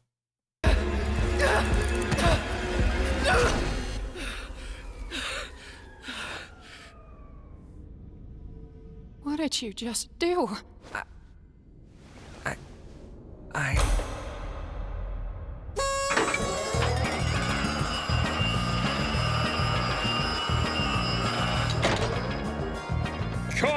Congratulations, my little cattywampus cucumbers! You picked the good ending!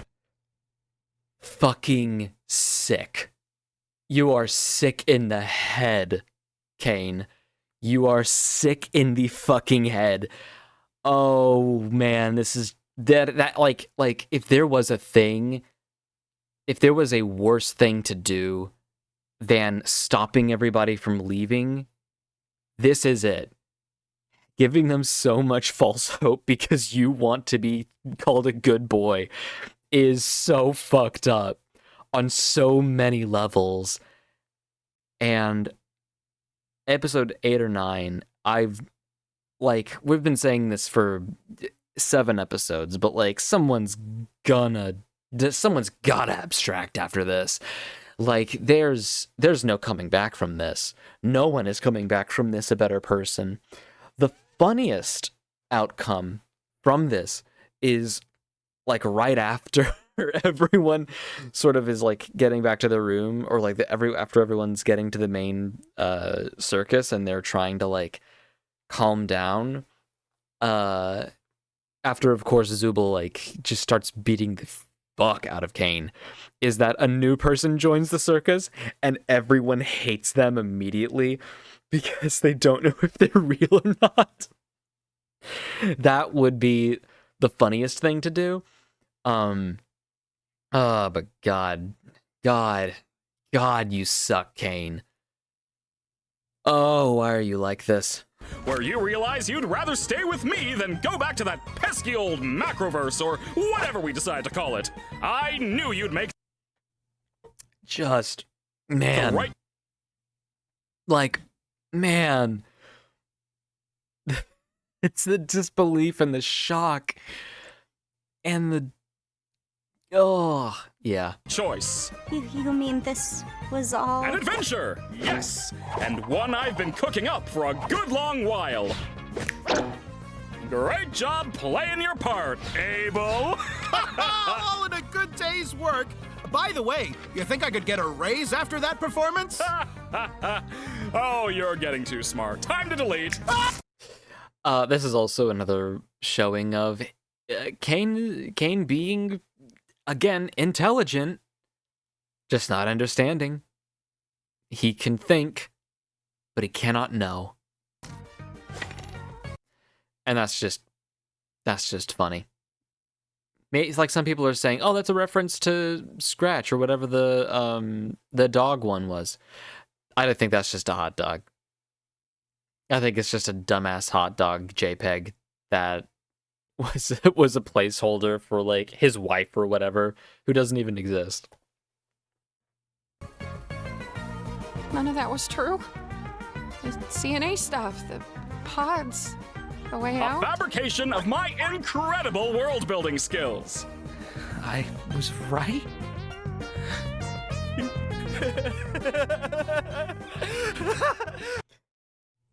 Hold on. And she understands now that he is going to be so much worse. Oh, she understands that. And Tom needs a lot of things, but she is not a therapist. She is not someone that can fix everybody.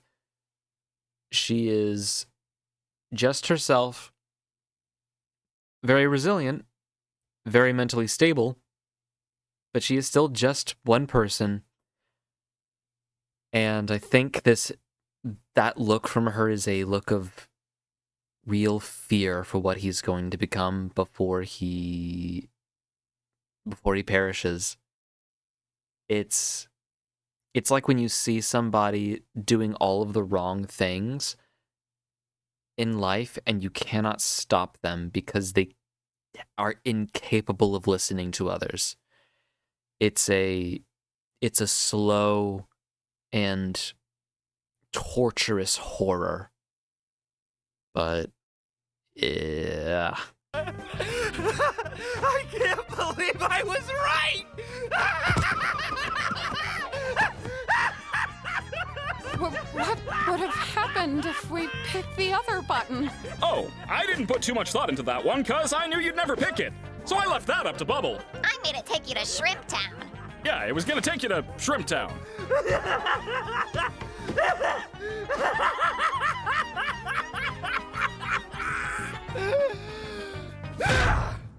You dirty liar! You scumbag! You made me... You got in my head! You just lie about everything, don't you? Huh? He doesn't get it. He doesn't get it. He doesn't get it at all. You can mess with our minds too, can't you? The stupid sauce, the vegan thing, God knows what else! Ugh. Yeah. Our names? No, hold on, guys. And I don't know, think that he's ever gonna be able to get quite why this was so fucked up, and he's not gonna really get why they were all mad at him, but he knows that he can't do things like this anymore to anybody else that enters the circus later on. But the thing is that people that were here now, if the circus is even going to be like a thing still in the future, everyone is going to say you cannot trust him, you cannot trust anything here, nothing is real, you cannot trust at all anything here. And that's gonna fuck up so much. It's just damage control. Wait. I may have the ability to add temporary Seething. It's the shock is over now for Zubul. Now they're just... Oh, they are so mad. Fires to make adventures more interesting, but that's it. If I did anything more, trust me, it would not end well. Scratch. The first abstraction. Lore drop. What? It's good to know, like, the name of the first abstraction. And it's also good to know that as from what Kinger's saying, is that it's implied that Kane did something to cause that first abstraction. But we don't know what the extent of that is, really. Hey! I didn't say anything like that! Yeah. Defensive, crowd control, damage control. Oh, fuck. Gotta put out all these fires. But what you're pouring on these fires is water, and these fires are made of oil! So. Youch. Come on, it's guys! Just spreading it. You know I'm just here to have fun. Questioning's over. Your prize is this lovely gift basket of soaps and lotions. Stay fragrant, have a good night. Fragrant night, bye! And I also want to really highlight Alex's voice acting, especially in this episode, but also like retroactively looking at everything else that we've seen from the Digital Circus. He does such a fantastic job. It's like even saying that. Basket of soaps and lotions. Stay fragrant, have a good light. Stay fragrant, have a good light. When oh my god. Excuse me. It's so hard to do that while sounding sincere and also sounding like you didn't mean to say it like that, to have those words mixed up. but he's obviously got a lot going on, and he's really trying to think, what did I do? What did I do? What did I do wrong? What did I do? I'm hoping, I'm hoping for episode 8 to either be the new person comes in and everyone is just dog walking them, just really like scrutinizing everything about them, and then they just abstract and they're like, oh fuck, you were a real person, shit. Or if it's the Kane episode, because we've got 6 characters that have had their own episodes-ish. So now we've got the 7th one, which is everyone together trying to do something together. And then now it's Kane. Maybe it's the Kane episode next time. I don't think the Bubble's really all that relevant. I think the Bubble really is just kind of like a pet to Kane, kind of, in a sense. But if that changes, I'll eat a salad. Fragrant Night 5!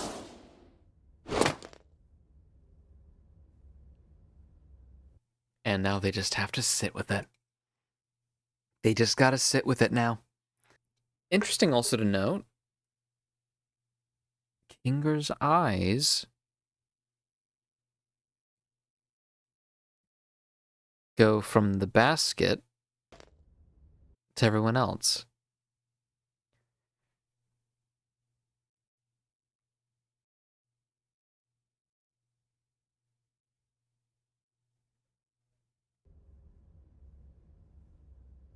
And it's just, again, having to settle with that. Because now it's not so much that, like, oh, Jax, you're an asshole, you fuck up everything.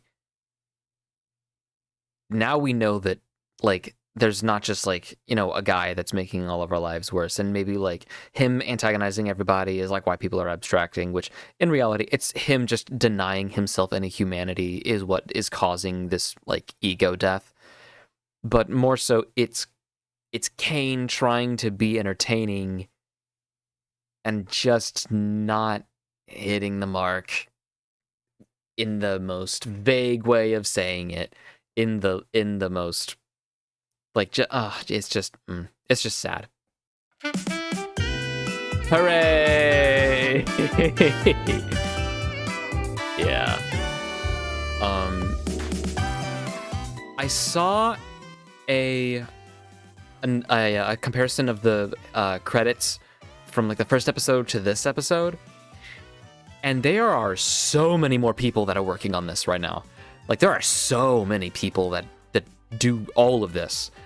I think the number maybe, like, doubled on the amount of people that are working just on this show. I don't think Glitch also does other things. I think mostly people that work on the technical side of things at Glitch. Let me just do this real quick, actually. Bring that out there, and then out there. I think that, like, most people that work at Glitch do still work on all of the shows. I'm pretty sure. I think it would make most sense if they did, because, like, you would need to hire so many more people to do so many different things when, like, someone who does the rigging and who does the animation, or, like, the lighting design, or the compositing, or the video editing, or the, you know, sound editing, and Foley, the, what is it, like, in-betweening if you're doing 2D or if you're doing, like, animatics, things like that. It makes the most sense if, like, everyone kind of worked on everything, right?